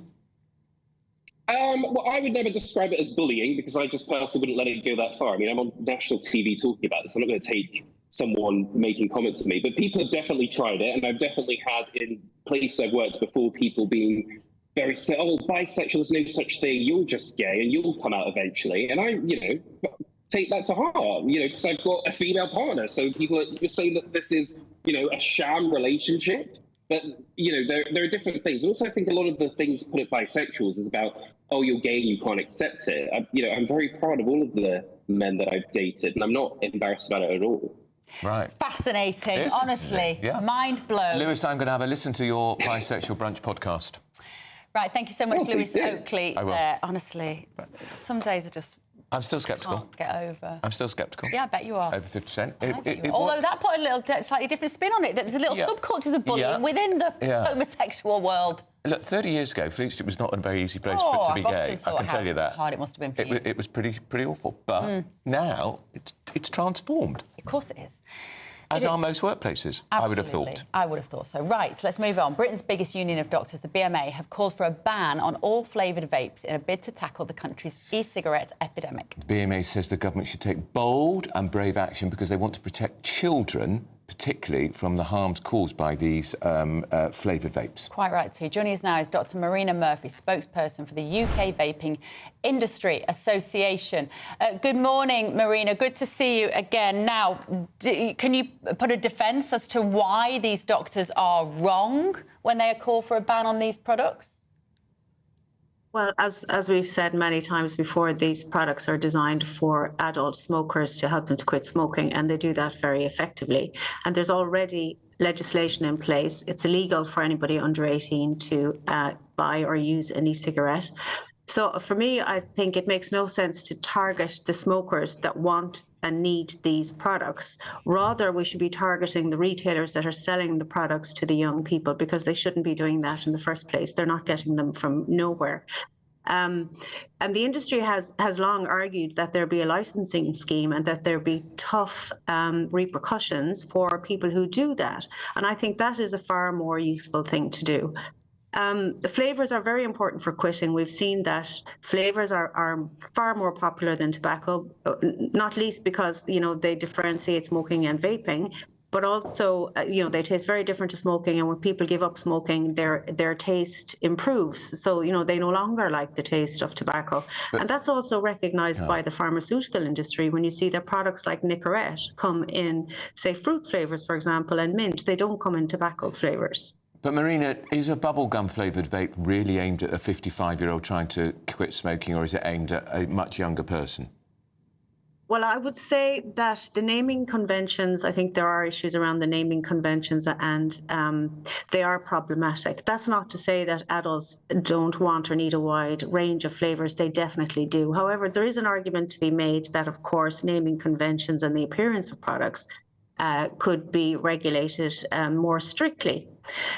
However, banning products for adults doesn't solve the youth issue. The only way to solve the youth issue is to stop these products getting into their hands in the first place. And that is down to, I think, retailers.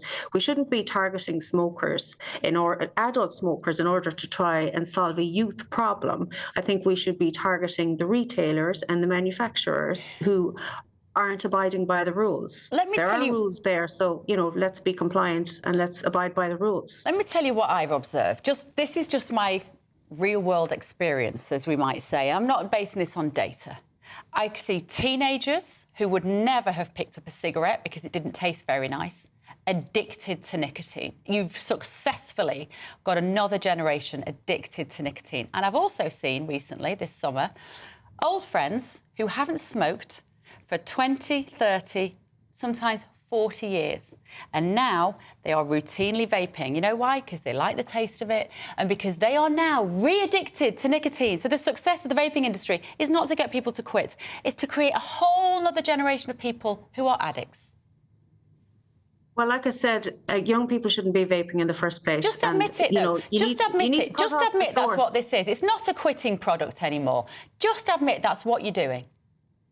Well, if you accept that the human race has used nicotine for more than 10,000 years, or probably more, but that's the evidence that we can find because tobacco is perishable, well then, if you are pragmatic and you accept that humans want or need to use nicotine, well then, the pragmatic thing is to provide them with a safe way to do that. Then stop pretending. Then stop pretending you're trying to make people quit smoking. That's not what this is, and I think you just all need to be honest in the vaping industry, that you want a whole nother generation of adults and children addicted. Well, these products, like I said, are designed for adults that want to quit smoking. And the fact is that the vast majority of people that use them are either smokers or ex-smokers or smokers that are trying to quit. How many people now are vaping, Marina, compared to 5 years ago in this country?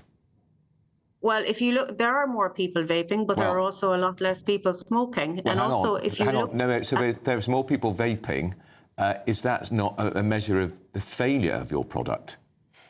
No, the fact that it's replacing smoking, I think, is a success. So there are less people smoking, and there are more people vaping. But most of those people were smokers what are the numbers, in the first Marina? place. What are the numbers? Actually, I don't know what the numbers are off my head, but I do know if you look at the ASH statistics, one of the very good things to come out of it this year is that the number of young people vaping has gone down. Well, marginally, I would suggest, or maybe you just don't know how many of them are actually vaping. I'd be really interested to know, what have the profits been for the UK vaping industry in the last 5 to 10 years? Well, I wouldn't be the right person to ask that because I'm a scientist, not a business person. Do you vape, Marina? No. Why not? I've never been a smoker, so I don't use nicotine, so I have no reason to vape. OK. Would you want I don't know if you have children, would you want your children to vape? I wouldn't want a child to do anything that they shouldn't be doing, but I would rather that somebody who would be a smoker would be a vapor instead. Or if they do smoke, that they try something else. Public health success story, almost the only public health success story of the last 20 years has been the reduction in smoking. To his credit, actually, Tony Blair stopping smoking indoors, and then the way that we've gradually made smoking socially unacceptable has been a major public health success. And the UK vaping industry has just come into that fantastic story and ripped it up and just handed children nicotine in another form, and there is no evidence that this will ever stop them smoking. I'm now seeing teenagers starting vaping and then moving on to cigarettes. I just wish the industry, Marina, would be honest about the fact that that is the intention.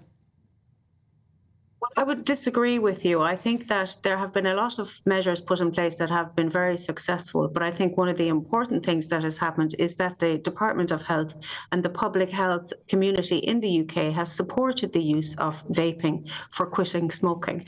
And that has been very important. Even if you look at the WHO and the Framework Convention, which is an international health treaty, one of the things they say is that one of the important pillars of tobacco control is harm reduction and providing people with an alternative to cigarettes, which is one of the things that the UK has done very successfully, in addition to other things like increasing the taxes on cigarettes and prevention programs.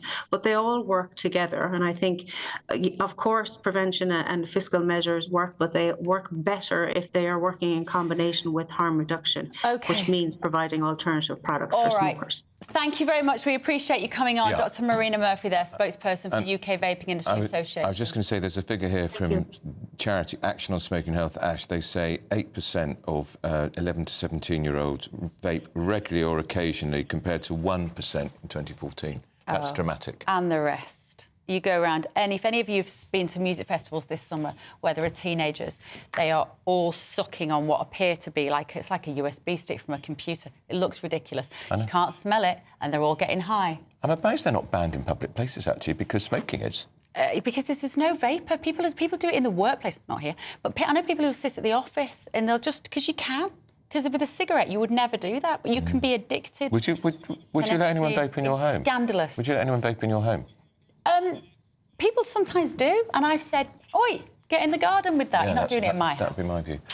The time's come up to 10:54. We're going to go to the weather. This is Britain's Newsroom on A brighter outlook with Box Solar, sponsors of weather on GB News. Good morning. Welcome to your latest GB News weather update brought to you from the Met Office. Through the rest of the day, it will feel very warm across eastern areas and some central areas of England. Sunny spells for many of us, but a risk of some quite heavy showers where we see this weather front push in across parts of Scotland, northern England, Wales, southwestern England as well later on today. So risk of some showers for some of us, particularly across the north and west. The next batch of rain will spread into parts of western Scotland later on this afternoon as well as Northern Ireland. But ahead of this area should stay dry. The sunshine will be relatively hazy, but as I said, it is going to feel very warm. Warmest day of the week for many of us. Temperatures climbing as high as 29 degrees in the south and east, but for many areas in central eastern England in the mid to high 20s. A little bit fresher elsewhere, but still relatively warm across the east coast of Scotland, where it should stay dry through much of the day. Temperatures around 20 degrees or the high teens across the east. Further west, though, where we've got the heavier rain, potentially some quite thundery downpours, it will be cooler. We'll turn a little bit drier overnight across parts of Northern Ireland and into Wales and the southwest as this band of cloud slowly sinks further south and east into more central and eastern areas of England. So that brings a risk of the odd shower across eastern England, eastern coast of northern England, the east coast of Scotland this evening, but then things will turn more widely dry overnight tonight. We could see a few mist and fog patches developing across some southern counties and a few further showers spreading into the far north and west, but with clear and dry skies for most of us. It's going to be a cooler night tonight than last night. Quite widely, temperatures dipping down into single figures rurally. So a fresh but bright start to the day on Thursday. Quite a lot of sunshine around on Thursday. It will be a fresher feeling day through much of the day, but still pretty warm in the sunshine, particularly across more southern areas where we're away from the breeze, as there will be a few showers still affecting the west and northern areas of Scotland. And here temperatures a little below average, elsewhere just above. See you soon. That warm feeling inside from Boxed Boilers, sponsors of weather on GB News.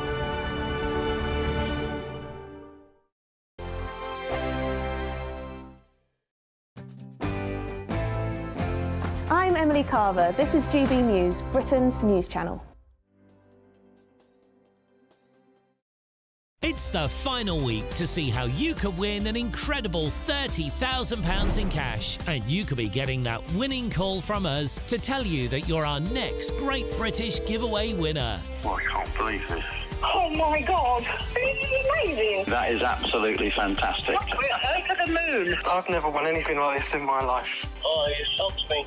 I never won a penny in my life. If I was there, I'd buy you a drink. Get your entry in now for another chance to win £30,000 in tax-free cash. Text cash to 63232. Text costs £2 plus one standard network rate message. You can enter online at gbnews.com/win. Entries cost £2 or post your name and number to GB07 PO Box 8690 Derby DE1 9TT.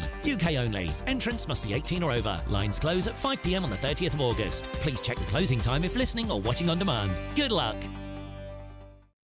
Join me, Neil Oliver, every Sunday night at 6 p.m. on GB News. And if an hour is not nearly enough for you, go to gbnews.com for special extended episodes online every Friday at 9 p.m, where we can truly get into the nitty-gritty of what's going on. GB News, Britain's news channel.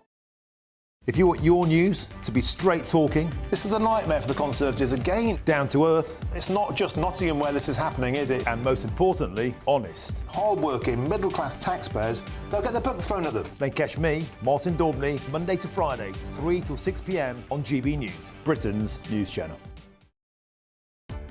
Welcome to State of the Nation, daily plunge into the stories shaping our country.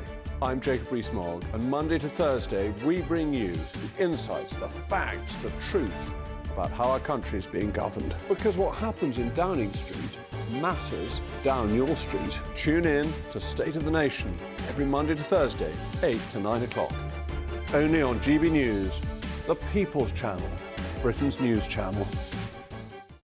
It's Patrick Christie's Tonight, and here we do things differently. It's explaining the absolute madness of this, doesn't it? It's explosive. I mean, this is very good. It's lively. 850. Your government sat there, Sean, and it did nothing. It's controversial. And the Middle East has been in turmoil since before I was born. It's everything you need to kickstart your evening. Everyone's had their Weetabix tonight. I love to see it. That's Patrick Christie's Tonight, weeknights from 9 p.m.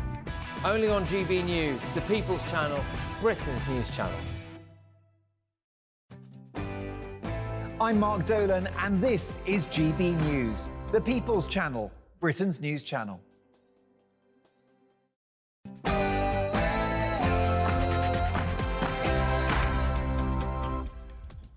It's 11 o'clock on Wednesday, the 28th of August, live across the UK. This is Britain's Newsroom with Andrew Pearce and Bev Turner. So, Starmer's Brexit reset. The Prime Minister is in Germany this morning, hoping to secure deals on trade, defence and tackling illegal migration. He's going to be speaking any minute now. Bet you can't wait. Prison panic. The Ministry of Justice confirms only 100 spaces are left in male prisons in England and Wales.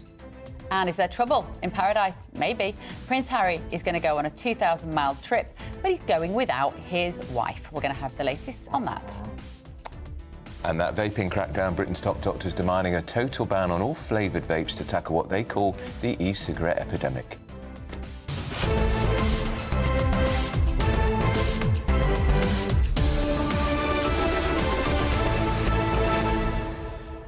We are waiting to bring you some of Sir Keir Starmer live in Europe this morning. Let's see what he's going to say. I know you're not exactly on the edge of your seat, Andrew Pearce. Thrilling.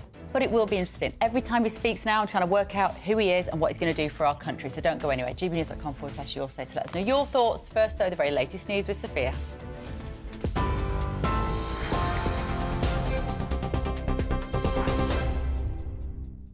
Bev, thank you. Good morning. From the GB Newsroom at 11 o'clock, your headlines. The Prime Minister is in Germany today for what he said is a once-in-a-generation opportunity to reset our relationship with Europe.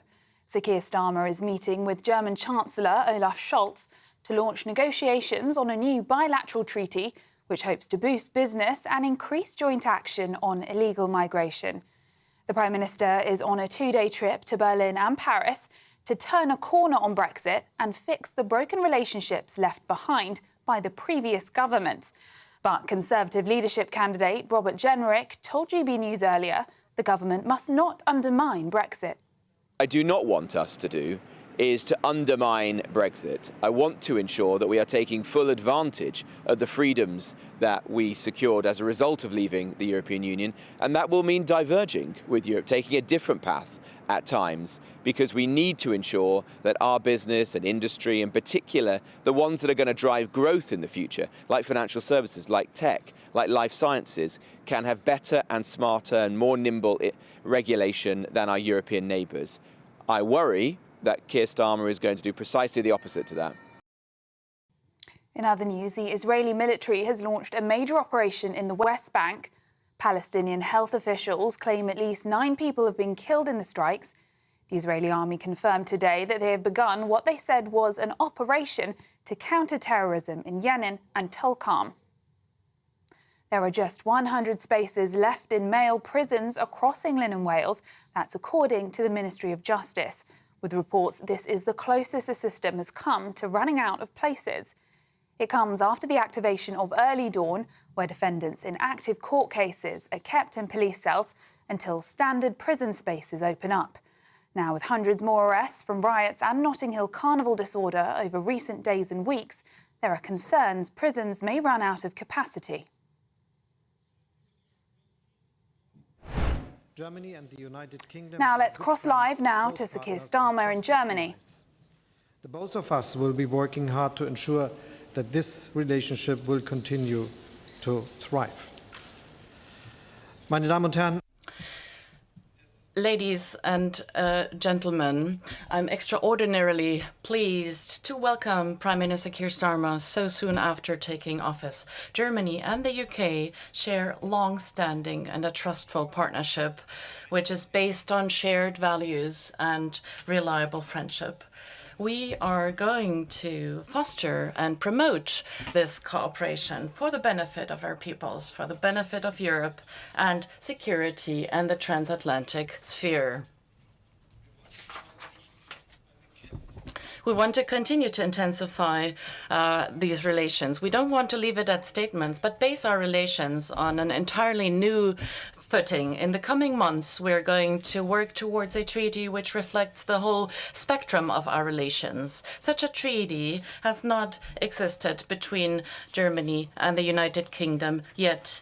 We also want to deepen a cooperation between our two governments through government-to-government consultations, which we are going to have very soon.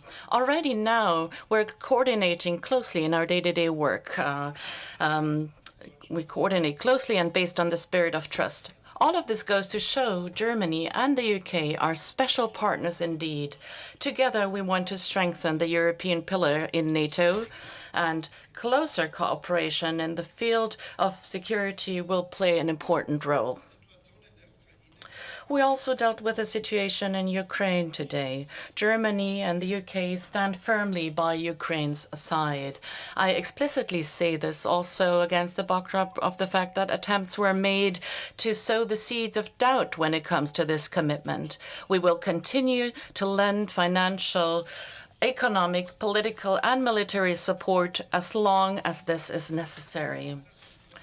The budget, the draft budget, has earmarked €4 billion in bilateral aid for Ukraine. In addition, together with the G7 states, we provide a €50 billion loan to Ukraine in order to make sure that Ukraine has reliable financial support. And in order to do so, we also use windfall profits from immobilized Russian central banks' assets. We're deeply worried about the situation in the Middle East and the escalation in the region. The immense human suffering, which we're observing for months, is growing just as the risk of a regional conflagration. We call upon all parties involved to continue negotiations immediately, negotiations on a ceasefire and the liberation of hostages. The catastrophic humanitarian situation in Gaza and the lack of protection for civilians and humanitarian aid workers is something that deeply worries me. Israel needs to do more. We coordinate closely, not only in terms of security policy. It is also important to further develop relations between the European Union and the United Kingdom. I am happy about the announcement by Keir Starmer to seek a reset in the relations to the European Union. We want to take this hand which has reached out to us.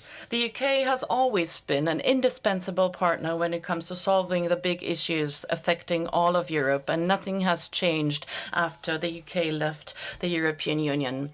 With the withdrawal agreement, the protocol in Ireland and Northern Ireland, the comprehensive trade and cooperation agreement, and the Windsor framework, we have a reliable legal framework for our relations that needs to be fully implemented. One last point is important to me. The contacts between our societies, between Germans and people in the UK have declined massively after Brexit and the COVID-19 pandemic. We want to change that because if you know each other well, you understand each other better. We share similar views on this, and this is why we want to intensify the exchanges between Germany and the UK. Mr. Prime Minister, welcome to Berlin. Thank you very much. Can I first express my sincere condolences for the shocking attack in Solingen last week. Our country knows what it's like to suffer such senseless and despicable acts, and our thoughts are with all the families affected by this terrible event. And Ola, thank you. It's fantastic to be here with you in Berlin. Not, alas, my first visit here as Prime Minister. Football, as it turns out, decided to visit its second home in Spain this term when I was last here. But anyway, it's still an incredible experience and a showcase for the fantastic hospitality of this great nation. So thank you for hosting yet another episode in English footballing trauma. I've been through a lot. Anyway, I'm delighted to be back at this moment of opportunity for our two countries. Olaf, on every occasion that we've met, we've talked about our ambitions for the future, our values of security, prosperity and respect, and our shared determination to harness the power of government for the service of working people. And that is what we are doing today. A new UK-Germany treaty, a once-in-a-generation chance to deliver for working people in Britain and in Germany. A new agreement, a testament to the depth and potential of our relationship, with deeper links on science, technology, development, people, business, culture, a boost to our trading relations. Germany, of course, already the UK's second largest trading partner in the world, and through that, a chance to create jobs here and in the United Kingdom, and deliver that most precious of goods for both our countries, economic growth. Let me be clear, growth is the #1 mission of my government, and what we understand clearly is that building relationships with our partners here in Germany and across Europe is vital to achieving it. That is what our agreement today represents, the chance that we have. We will also deepen cooperation on shared social challenges, for example, on illegal immigration, because we cannot smash the smuggler gangs who perpetrate this vile trade without the help of our partners.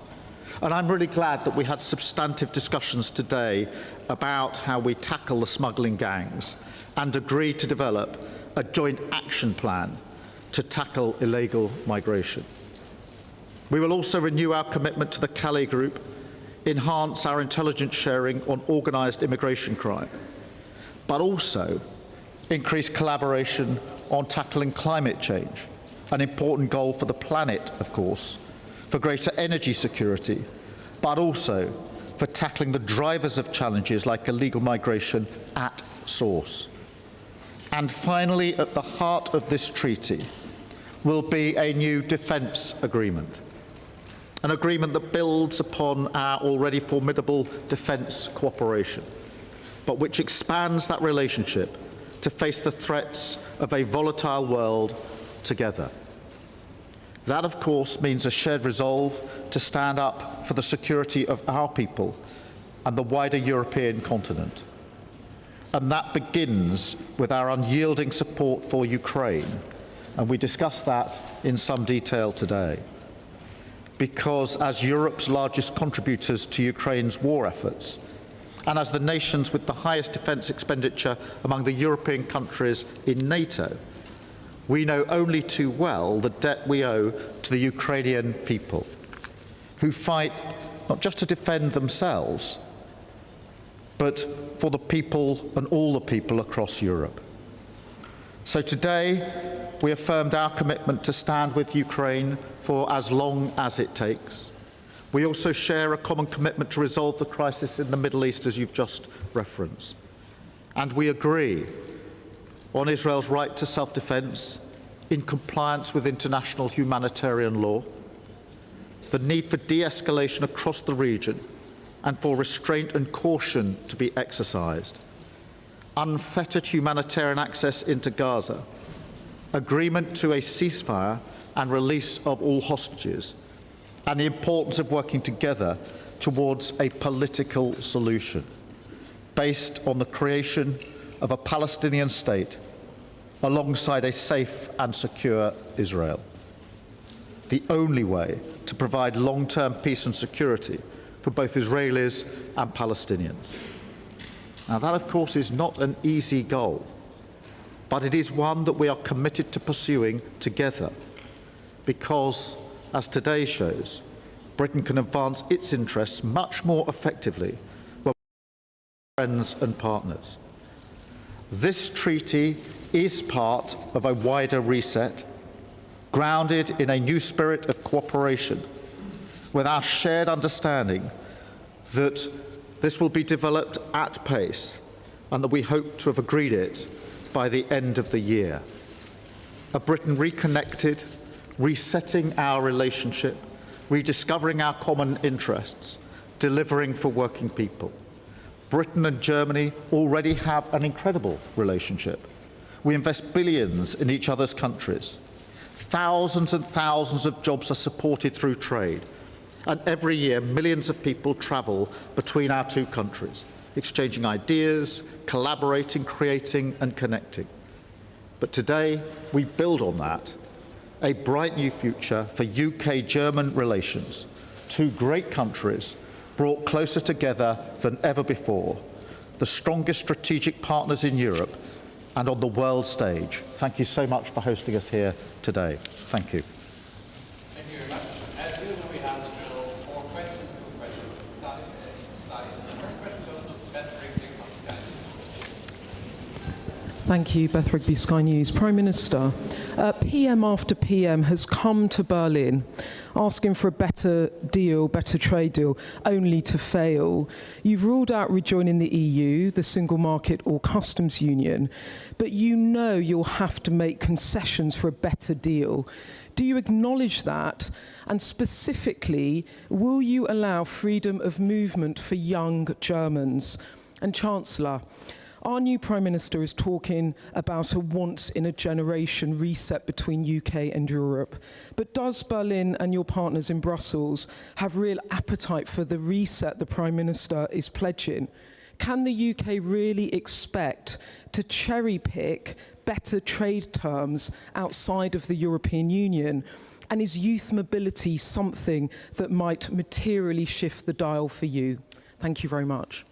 Thank you, Beth. Obviously, today is predominantly about the bilateral treaty that we will agree at pace, and we've talked about the substance of that today. And that will be ambitious, it will be wide-ranging, covering trade, the economy, defence, and many other issues. And the fact that we've agreed the substance, the ambition, and the pace of it today, I think, is very significant for both the UK and for Germany. And that's why I say it's a once-in-a-generation opportunity to take something of that order forward for both of our countries. When it comes to the wider reset with Europe, I'm absolutely clear that we do want a reset. I've been able to repeat that here today, a reset with Europe, a reset with the EU.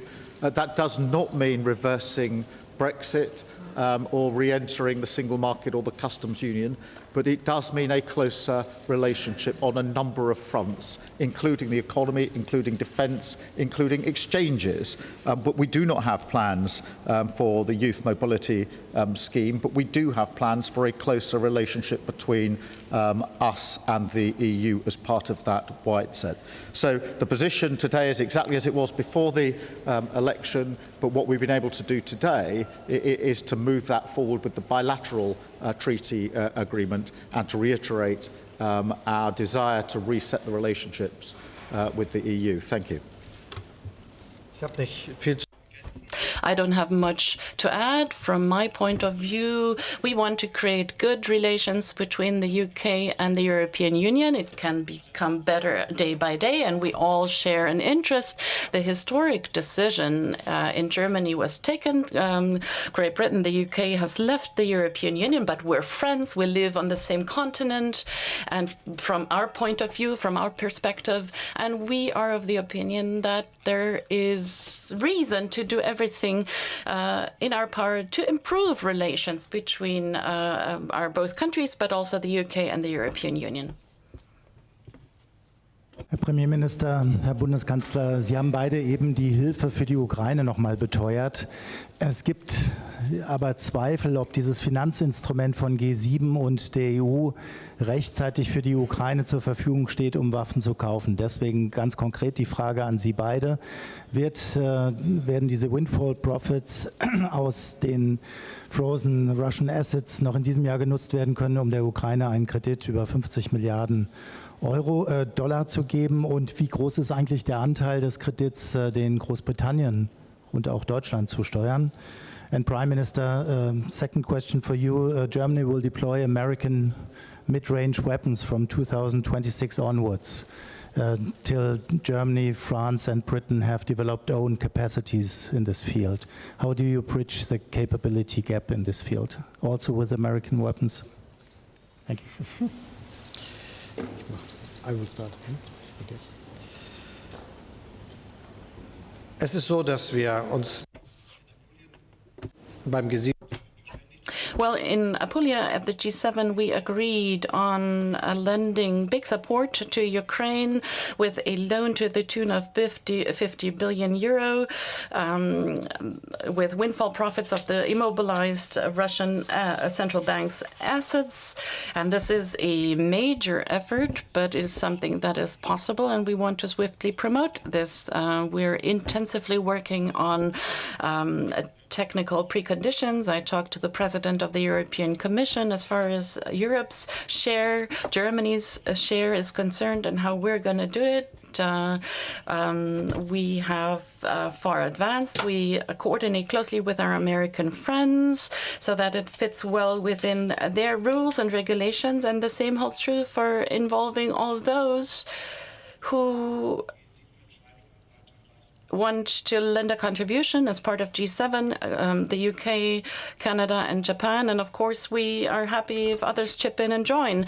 These are the developments. And in this sense, in this regard, we're at work. And we hope that we have the technical preconditions ready for it to happen. So if you're listening on the radio, this is the Prime Minister alongside the German Chancellor Olaf Scholz. They're a joint press conference in the German Chancellery, and you're hearing a female translator translating the German Chancellor's answers. The Prime Minister is speaking too, because of course some of the questions are from British journalists and also German journalists too. So that's what's going on right now. We've been working so closely together. So far as the UK is concerned, there's been no change of position, no new decisions made in relation to capability. And the contribution we make is in accordance and consistent with the contribution that was made before the election, because there's been a high degree of consensus, political consensus, in the UK in relation to that. As you would expect, Ukraine was a part of our discussion here this morning as we looked at the challenges ahead. And our resolve is, as ever, to stand shoulder to shoulder with Ukraine to provide the support that it needs for as long as it needs. Thank you.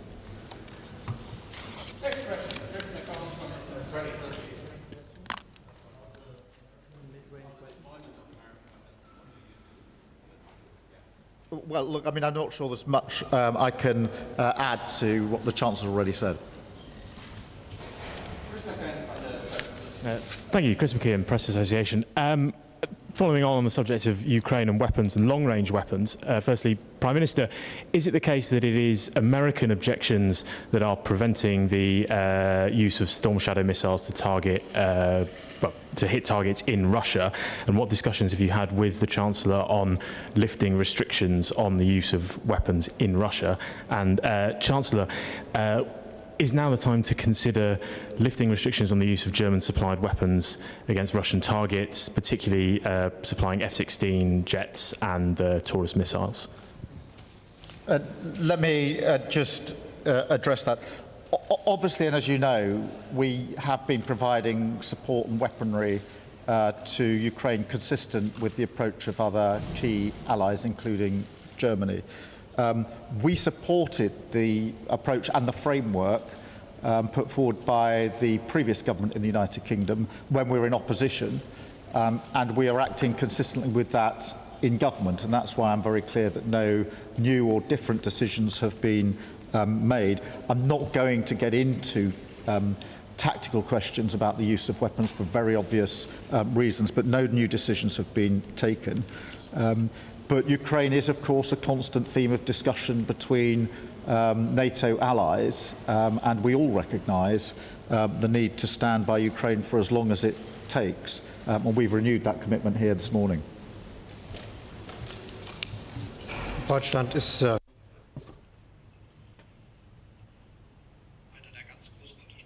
Germany is one of the very large supporters of Ukraine in Europe. Within Europe, we are the largest contributor. We're going to continue this support, and this support is bolstered and added by the 50 billion loan that we prepared as G7, and we're intensively working on realizing this. As far as weapon supply is concerned, there are no new decisions from Germany. Vielen Dank, Herr Premierminister. Thank you very much, Prime Minister. The knife-stabbing attacks in Solingen have led to a debate in Germany as to how to limit irregular migration. You just announced that there will be a new action plan between the UK and Germany on this topic. Which tangible measures are contained in this action plan? And Prime Minister, what are the recommendations to the Chancellor based on your own experiences in dealing with knife-stabbing attacks in Solingen? And Mr. Chancellor, the opposition leader Friedrich Merz offered to support laws, draft bills without the support of your coalition partners. This would infringe upon the coalition treaty. Are you categorically against this because of that reason? Zunächst mal, wir haben uns First of all, yes, we intensively exchanged views on the terrible attack of Solingen, and I'm very grateful for the condolences and the solidarity expressed by the Prime Minister in our personal meeting, and for reiterating his condolences here. It is terrible, terrible indeed what happened there, and I'm going to continue, and I will not forget meeting those who were there, who are suffering and going through difficult emotions, because it was a terrible situation for the people fighting for their lives, and we know 3 people have lost their lives in this terrible attack. This terrible murderous attack cost people's lives, and further victims continue to be hospitalized. We mourn the victim, and we wish a speedy and comprehensive recovery to those who have been injured. We can't go back to daily business after this attack. We cannot do that. We will not do that. We will draw the necessary lessons. It is clear we are continuing our efforts to contain irregular migration into Germany. As far as we know, the perpetrator of Solingen was supposed to have left Germany already. He was supposed to be deported to Bulgaria. We are going to closely investigate why this did not happen, why authorities did not deport him, and this needs to change so that such terrible attacks don't happen again. In order to contain irregular migration, the government, in cooperation with the federal states, and the Bundesrat and the Bundestag has passed measures in the past 12 months, a law on deportation, which has removed legal and bureaucratic obstacles that assists authorities in deporting perpetrators. The police now has more authorities to search and look for people who are to be deported, and persons can be detained longer, and asylum seekers receive a reduced amount of support. At the same time, we massively expanded controls and border checks, and we will continue to do so as long as it is possible. All of these decisions show effects. The number of those who come to Germany illegally have reduced, and in comparison to 2021, the number of people deported has increased by 60%. And yet the numbers are not the way the citizens expect them to be and the way I hope them to be.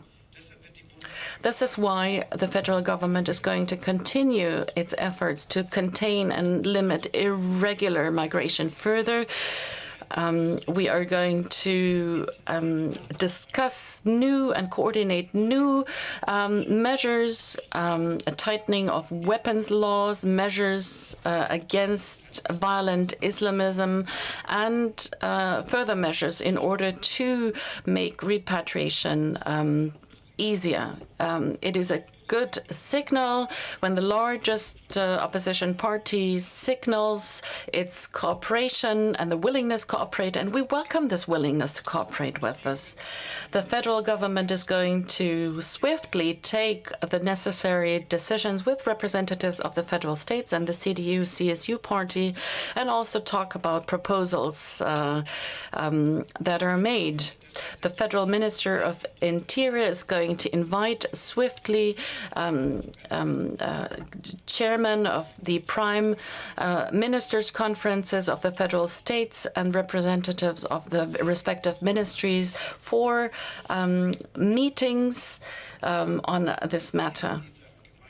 The aim of this joint effort is clear. We want to further reduce irregular migration to Germany. At the same time, we all know Germany needs and relies on regular immigration.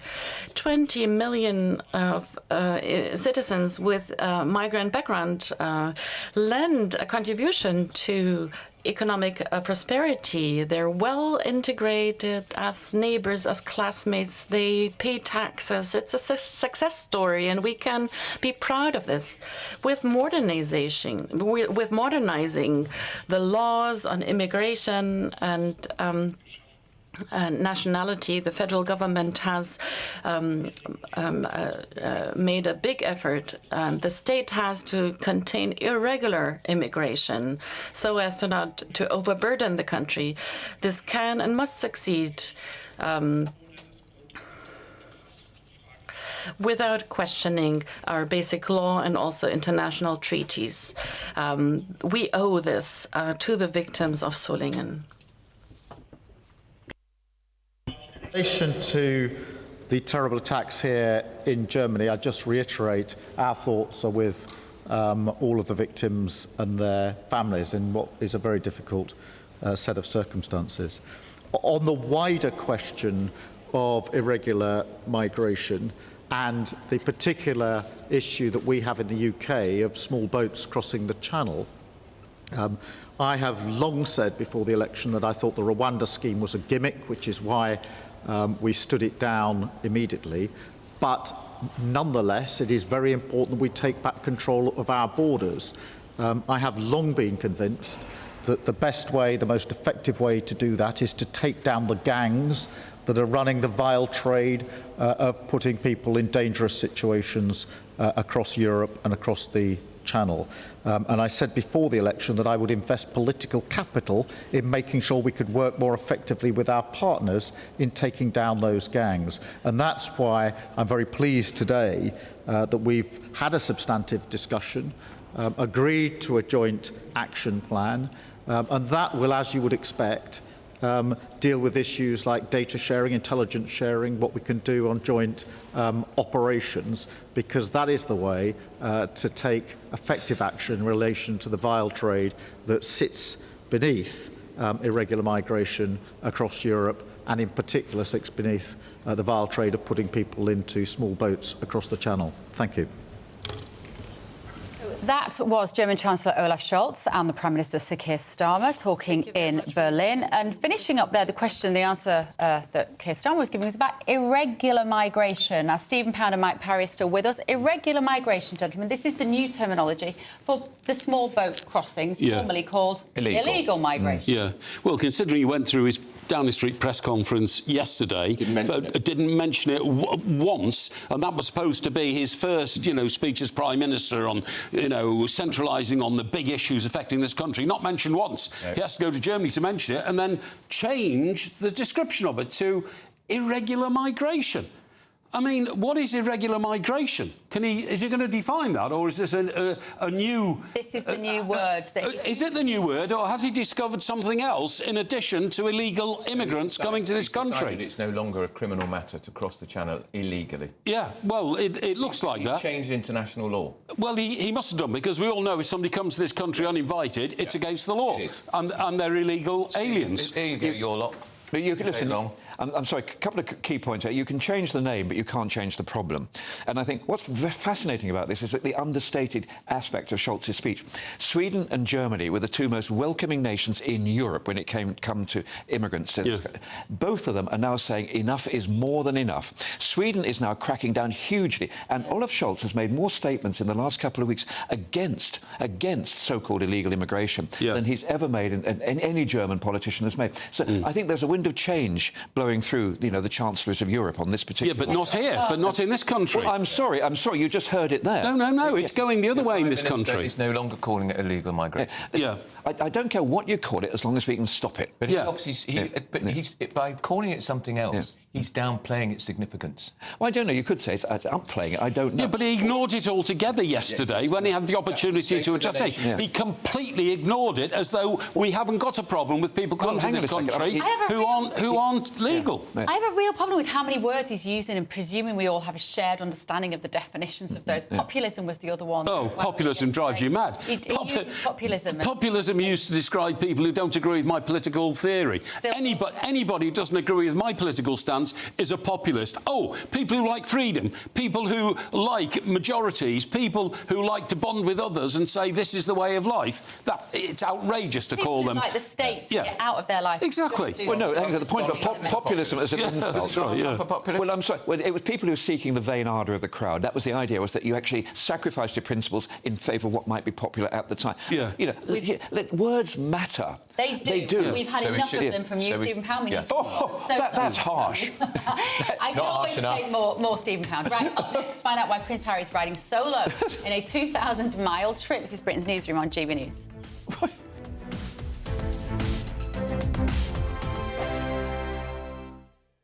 Good morning. Welcome to your latest GB News weather update, brought to you from the Met Office. Through the rest of the day, it will feel very warm across eastern areas and some central areas of England. Sunny spells for many of us, but a risk of some quite heavy showers where we see this weather front push in across parts of Scotland, northern England, Wales, southwestern England as well later on today. So risk of some showers for some of us, particularly across the north and west. The next batch of rain will spread into parts of western Scotland later on this afternoon, as well as Northern Ireland. But ahead of this area should stay dry. The sunshine will be relatively hazy, but as I said, it is going to feel very warm. Warmest day of the week for many of us. Temperatures climbing as high as 29 degrees in the south and east, but for many areas in central eastern England in the mid to high 20s. A little bit fresher elsewhere, but still relatively warm across the east coast of Scotland, where it should stay dry through much of the day. Temperatures around 20 degrees or the high teens across the east. Further west, though, where we've got the heavier rain, potentially some quite thundery downpours, it will be cooler. We'll turn a little bit drier overnight across parts of Northern Ireland and into Wales and the southwest as this band of cloud slowly sinks further south and east into more central and eastern areas of England. So that brings a risk of the odd shower across eastern England, eastern coast of Northern England, the east coast of Scotland this evening, but then things will turn more widely dry overnight tonight. We could see a few mist and fog patches developing across some southern counties and a few further showers spreading into the far north and west. But with clear and dry skies for most of us, it's going to be a cooler night tonight than last night. Quite widely, temperatures dipping down into single figures rurally. So a fresh but bright start to the day on Thursday. Quite a lot of sunshine around on Thursday. It will be a fresher feeling day through much of the day, but still pretty warm in the sunshine, particularly across more southern areas where we're away from the breeze, as there will be a few showers still affecting the west and northern areas of Scotland. And here temperatures a little below average, elsewhere just above. See you soon. I'm Nana Acquia. This is GB News, Britain's news channel. We're proud to be GB News, the People's Channel. And as you know, we always love to hear your views. Now, there's a new way of getting in touch with us at gbnews.com/yoursay. By commenting, you can be part of a live conversation and join our GB News community. You can even talk to me, Bev Turner, or any of the members of the GB News family. I'm Simon Evans, and this is GB News, Britain's news channel.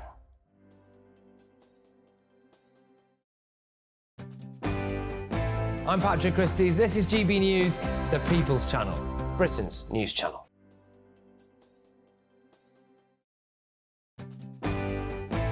I'm Martin Daubney. This is GB News, Britain's news channel.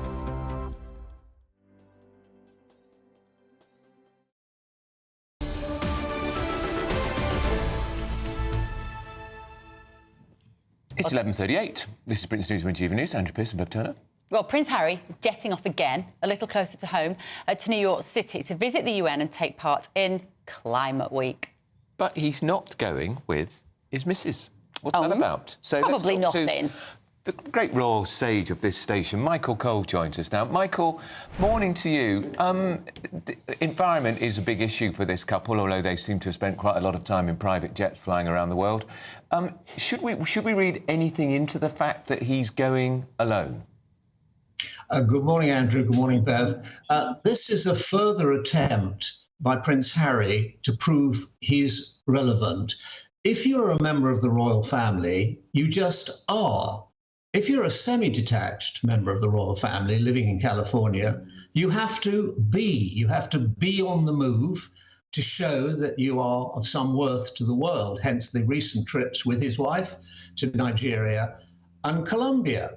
And that's what he's doing. He's going to New York in the week of the General Assembly, the world's biggest talking shop, and as you say, Andrew, Climate Week. And he's carrying the banner of the Archwell Foundation. Now, his partner in the Archwell Foundation, of course, is his wife, Meghan, but she's not going. So what should we read into that? Are they concerned about another one of those 2-hour relentless car chases through New York City, which happened in May last year, or didn't happen? The Indian taxi driver and indeed the mayor, His Honour, the Mayor of New York, both weighed in and poured cold water on that tale of them being pursued by paparazzi and being scared out of their lives. So we don't know why she's not going. Perhaps she has other things to do, jam to make, people to talk to on her hilltop in Montecito. But there are the facts. So Harry will be there trying to put forward the Diana Foundation, founded in the name of his mother, the Halo Trust, which I think is to help landmine victims, and other good causes. Well, jolly good for that. But will anybody be interested? because New York is going to be quite busy that week, and there'll be a lot of important people. Most of the important people in the whole world will be heading towards the Big Apple. He's done. Here's the problem. I'm trying to think why we're being so snooty about this.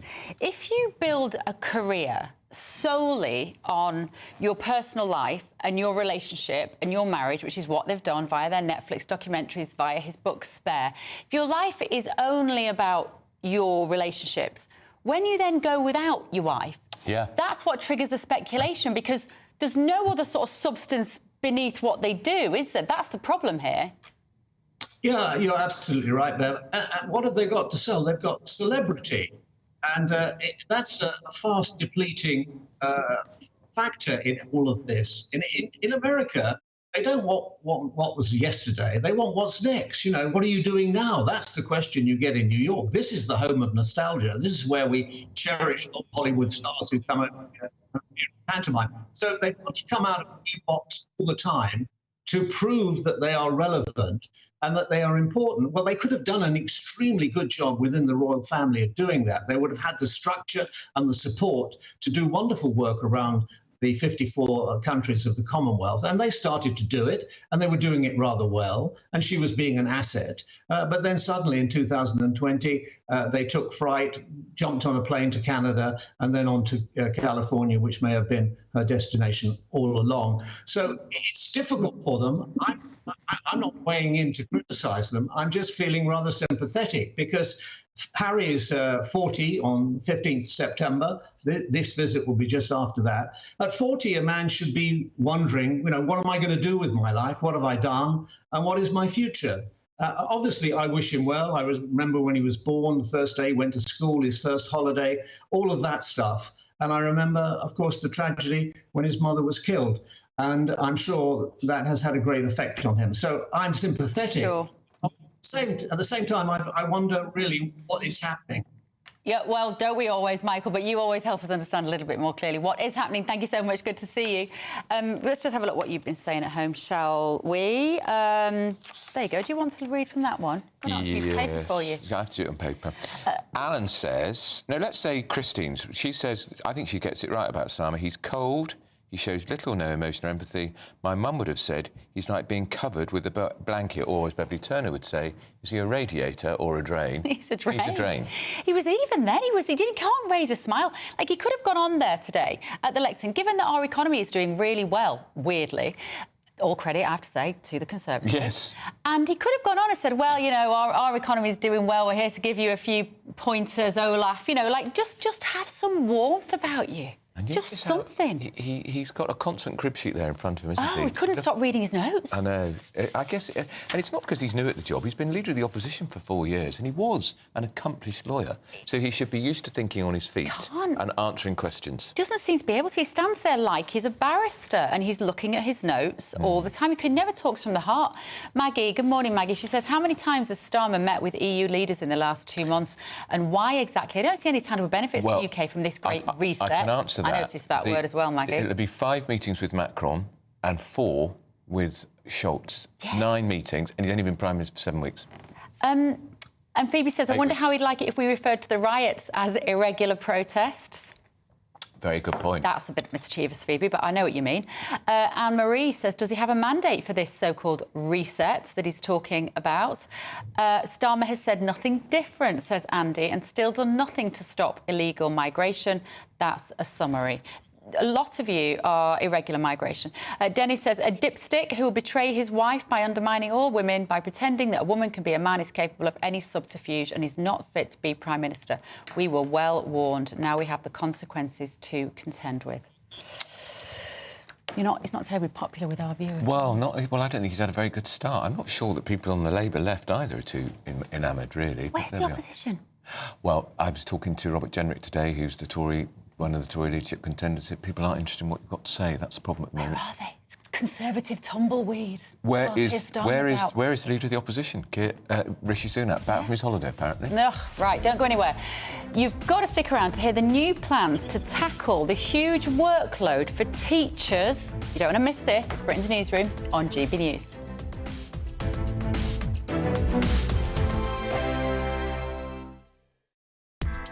Join me, Nana Akweer, for an informative, interactive news programme with a difference. It's fun. It's true.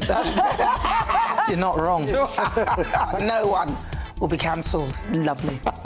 Join me from 3 p.m. every weekend, only on GB News, Britain's news channel. This is GB News, Britain's news channel.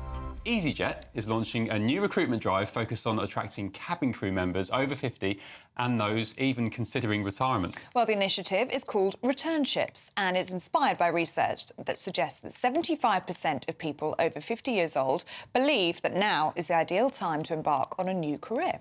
Joining us now to discuss what it takes to embark on a second career as cabin crew is Helen Williams. Good morning, Helen. Hi, good morning, Helen. Welcome. Just touching down in our studio. It is. I've had a few days off and now I'm here. So you are now cabin crew. I am. What inspired you to get into it? What did you do before? How did it all come around? Oh, so when I graduated, I took an office job with my grad scheme, and that job lasted 6 months, and I started working for a European carrier. I did just over 5 years at that European carrier and had an absolutely fabulous time. I then went on to a wet lease operation with an Irish carrier and another mainline UK carrier. I then decided to have time out. I had a business, I had a family, I had children, and last autumn I decided, why not? Let's go back and do it all again. So returning to that European carrier that I'd worked at when I was in my early 20s. And what is that like for you now, returning that bit older, having that life experience, having your children? Do you think that's been a benefit to you? It's absolutely been a benefit. I mean, the amount of parents that thank me for helping me with their small children when they're crying on a flight. I am that person now. When you went back for a second time, Yeah. did you notice more sort of older people amongst your sort of colleagues? I did. So when I returned onto my initial course in March of this year, just over half the course were over the age of 30. Wow. Which was absolutely phenomenal. And I was expecting to return and be with a lot of younger, 18, 19, 24. I was expecting to be that dinosaur. And that first day of training, to find out that I wasn't the dinosaur, you have no idea how exciting that was. And they've gone on, that particular group, to be phenomenal crew members. GB News, the People's Channel. I'm Christopher Hope. From pop stars to politicians, I'll interview anybody in a pub who's got a political opinion. Join me every Friday on Spotify, Apple Podcasts, YouTube or gbnews.com, or wherever you get your podcasts. This is GB News, the People's Channel. Join me, Neil Oliver, every Sunday night at 6 p.m. on GB News. And if an hour is not nearly enough for you, go to gbnews.com for special extended episodes online every Friday at 9 p.m, where we can truly get into the nitty-gritty of what's going on. GB News, Britain's news channel.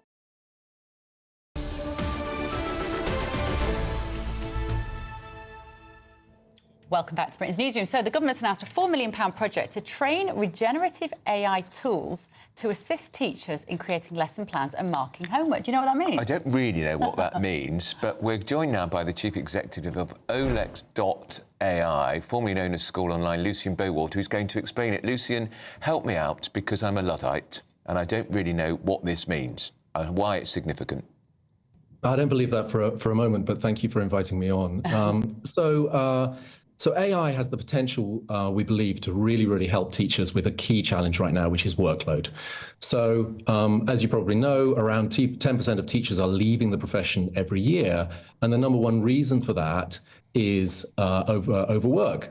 Typically, teachers are working more than 15 hours a week outside of their paid hours. And this is obviously a problem. We have a teacher shortage, particularly in key subjects like English and maths. The promise of generative AI is that it can take some tasks away from teachers and make them much simpler, whilst delivering the same quality and additional insight into classrooms.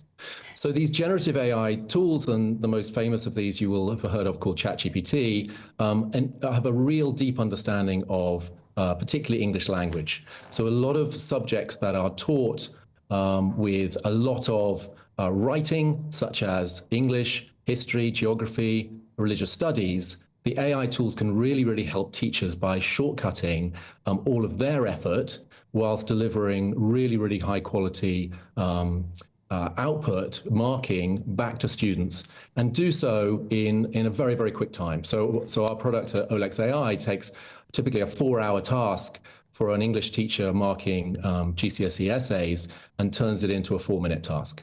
And that's time back that the teachers can either spend with students doing one-to-one coaching, or indeed for their own well-being, not having to work Saturday mornings marking essays over the weekend.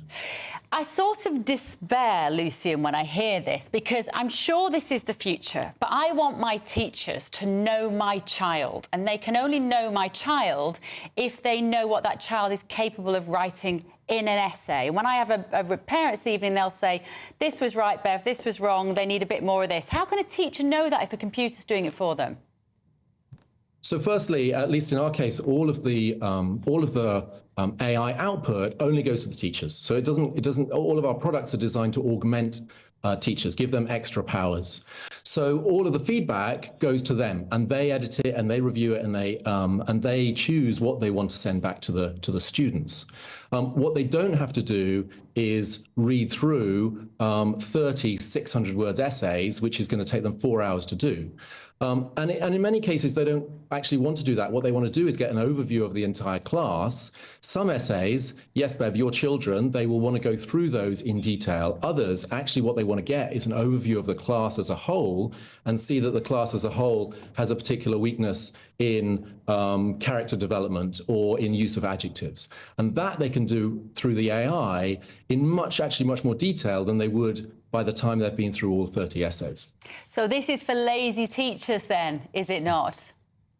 It's for teachers that are working incredibly hard and having to work 15 hours overtime at the weekends and evenings to do what they really came into the profession to do, which is help children do better and help children do better in class. And if they can do that, spending more time one-to-one with individual students, having more insight for each student and where they've got to, and indeed have the AI help them create a brilliant lesson plan for the next lesson, then they, I believe, are going to teach your children better than overworked teachers who aren't getting through all of the marking. And therefore, actually what they're doing at the moment is setting fewer essays for students because they haven't got time to mark them. I'm afraid I'm rather sold by this idea. I have to keep an open mind. My instinct is it's a terrible idea, but you're a very convincing salesman. I can see the virtue in it, actually, Lucian, I can. Right, Lucian Bowater there. Thank you so much for joining us. It will enable the teachers to do more of the creative stuff, which is a really important part of the teaching. I hope it does. It doesn't just let them so boring. Have longer time in the staff room having a coffee and chatting about their weekend. That's my worry. I'm not sure. I think that sounds quite interesting. As long as they don't think about bringing AI in to present radio shows or TV shows, unless you place Beth Turner, of course. Right. She is AI. Now, the wonderfully human Emily and Tom. Here they are. See you tomorrow. A man has been charged with attempted murder after a mother was stabbed in front of her child at Notting Hill Carnival over the weekend. We'll be live outside Westminster Magistrates Court. And we're also going to be marking a bit of a milestone. The 20,000th migrant will have crossed the English Channel by the end of the day since the beginning of this year. We'll be live in the studio on that one with Mark White. Stay with us. Looks like things are heating up. Boxed boilers, sponsors of weather on GB News. Good morning. Welcome to your latest GB News weather update brought to you from the Met Office. Through the rest of the day, it will feel very warm across eastern areas and some central areas of England. Sunny spells for many of us, but a risk of some quite heavy showers where we see this weather front push in across parts of Scotland, northern England, Wales, southwestern England as well later on today. So risk of some showers for some of us, particularly across the north and west. The next batch of rain will spread into parts of western Scotland later on this afternoon as well as Northern Ireland. But ahead of this area should stay dry. The sunshine will be relatively hazy, but as I said, it is going to feel very warm. Warmest day of the week for many of us. Temperatures climbing as high as 29 degrees in the south and east, but for many areas in central eastern England in the mid to high 20s. A little bit fresher elsewhere, but still relatively warm across the east coast of Scotland, where it should stay dry through much of the day. Temperatures around 20 degrees or the high teens across the east. Further west, though, where we've got the heavier rain, potentially some quite thundery downpours.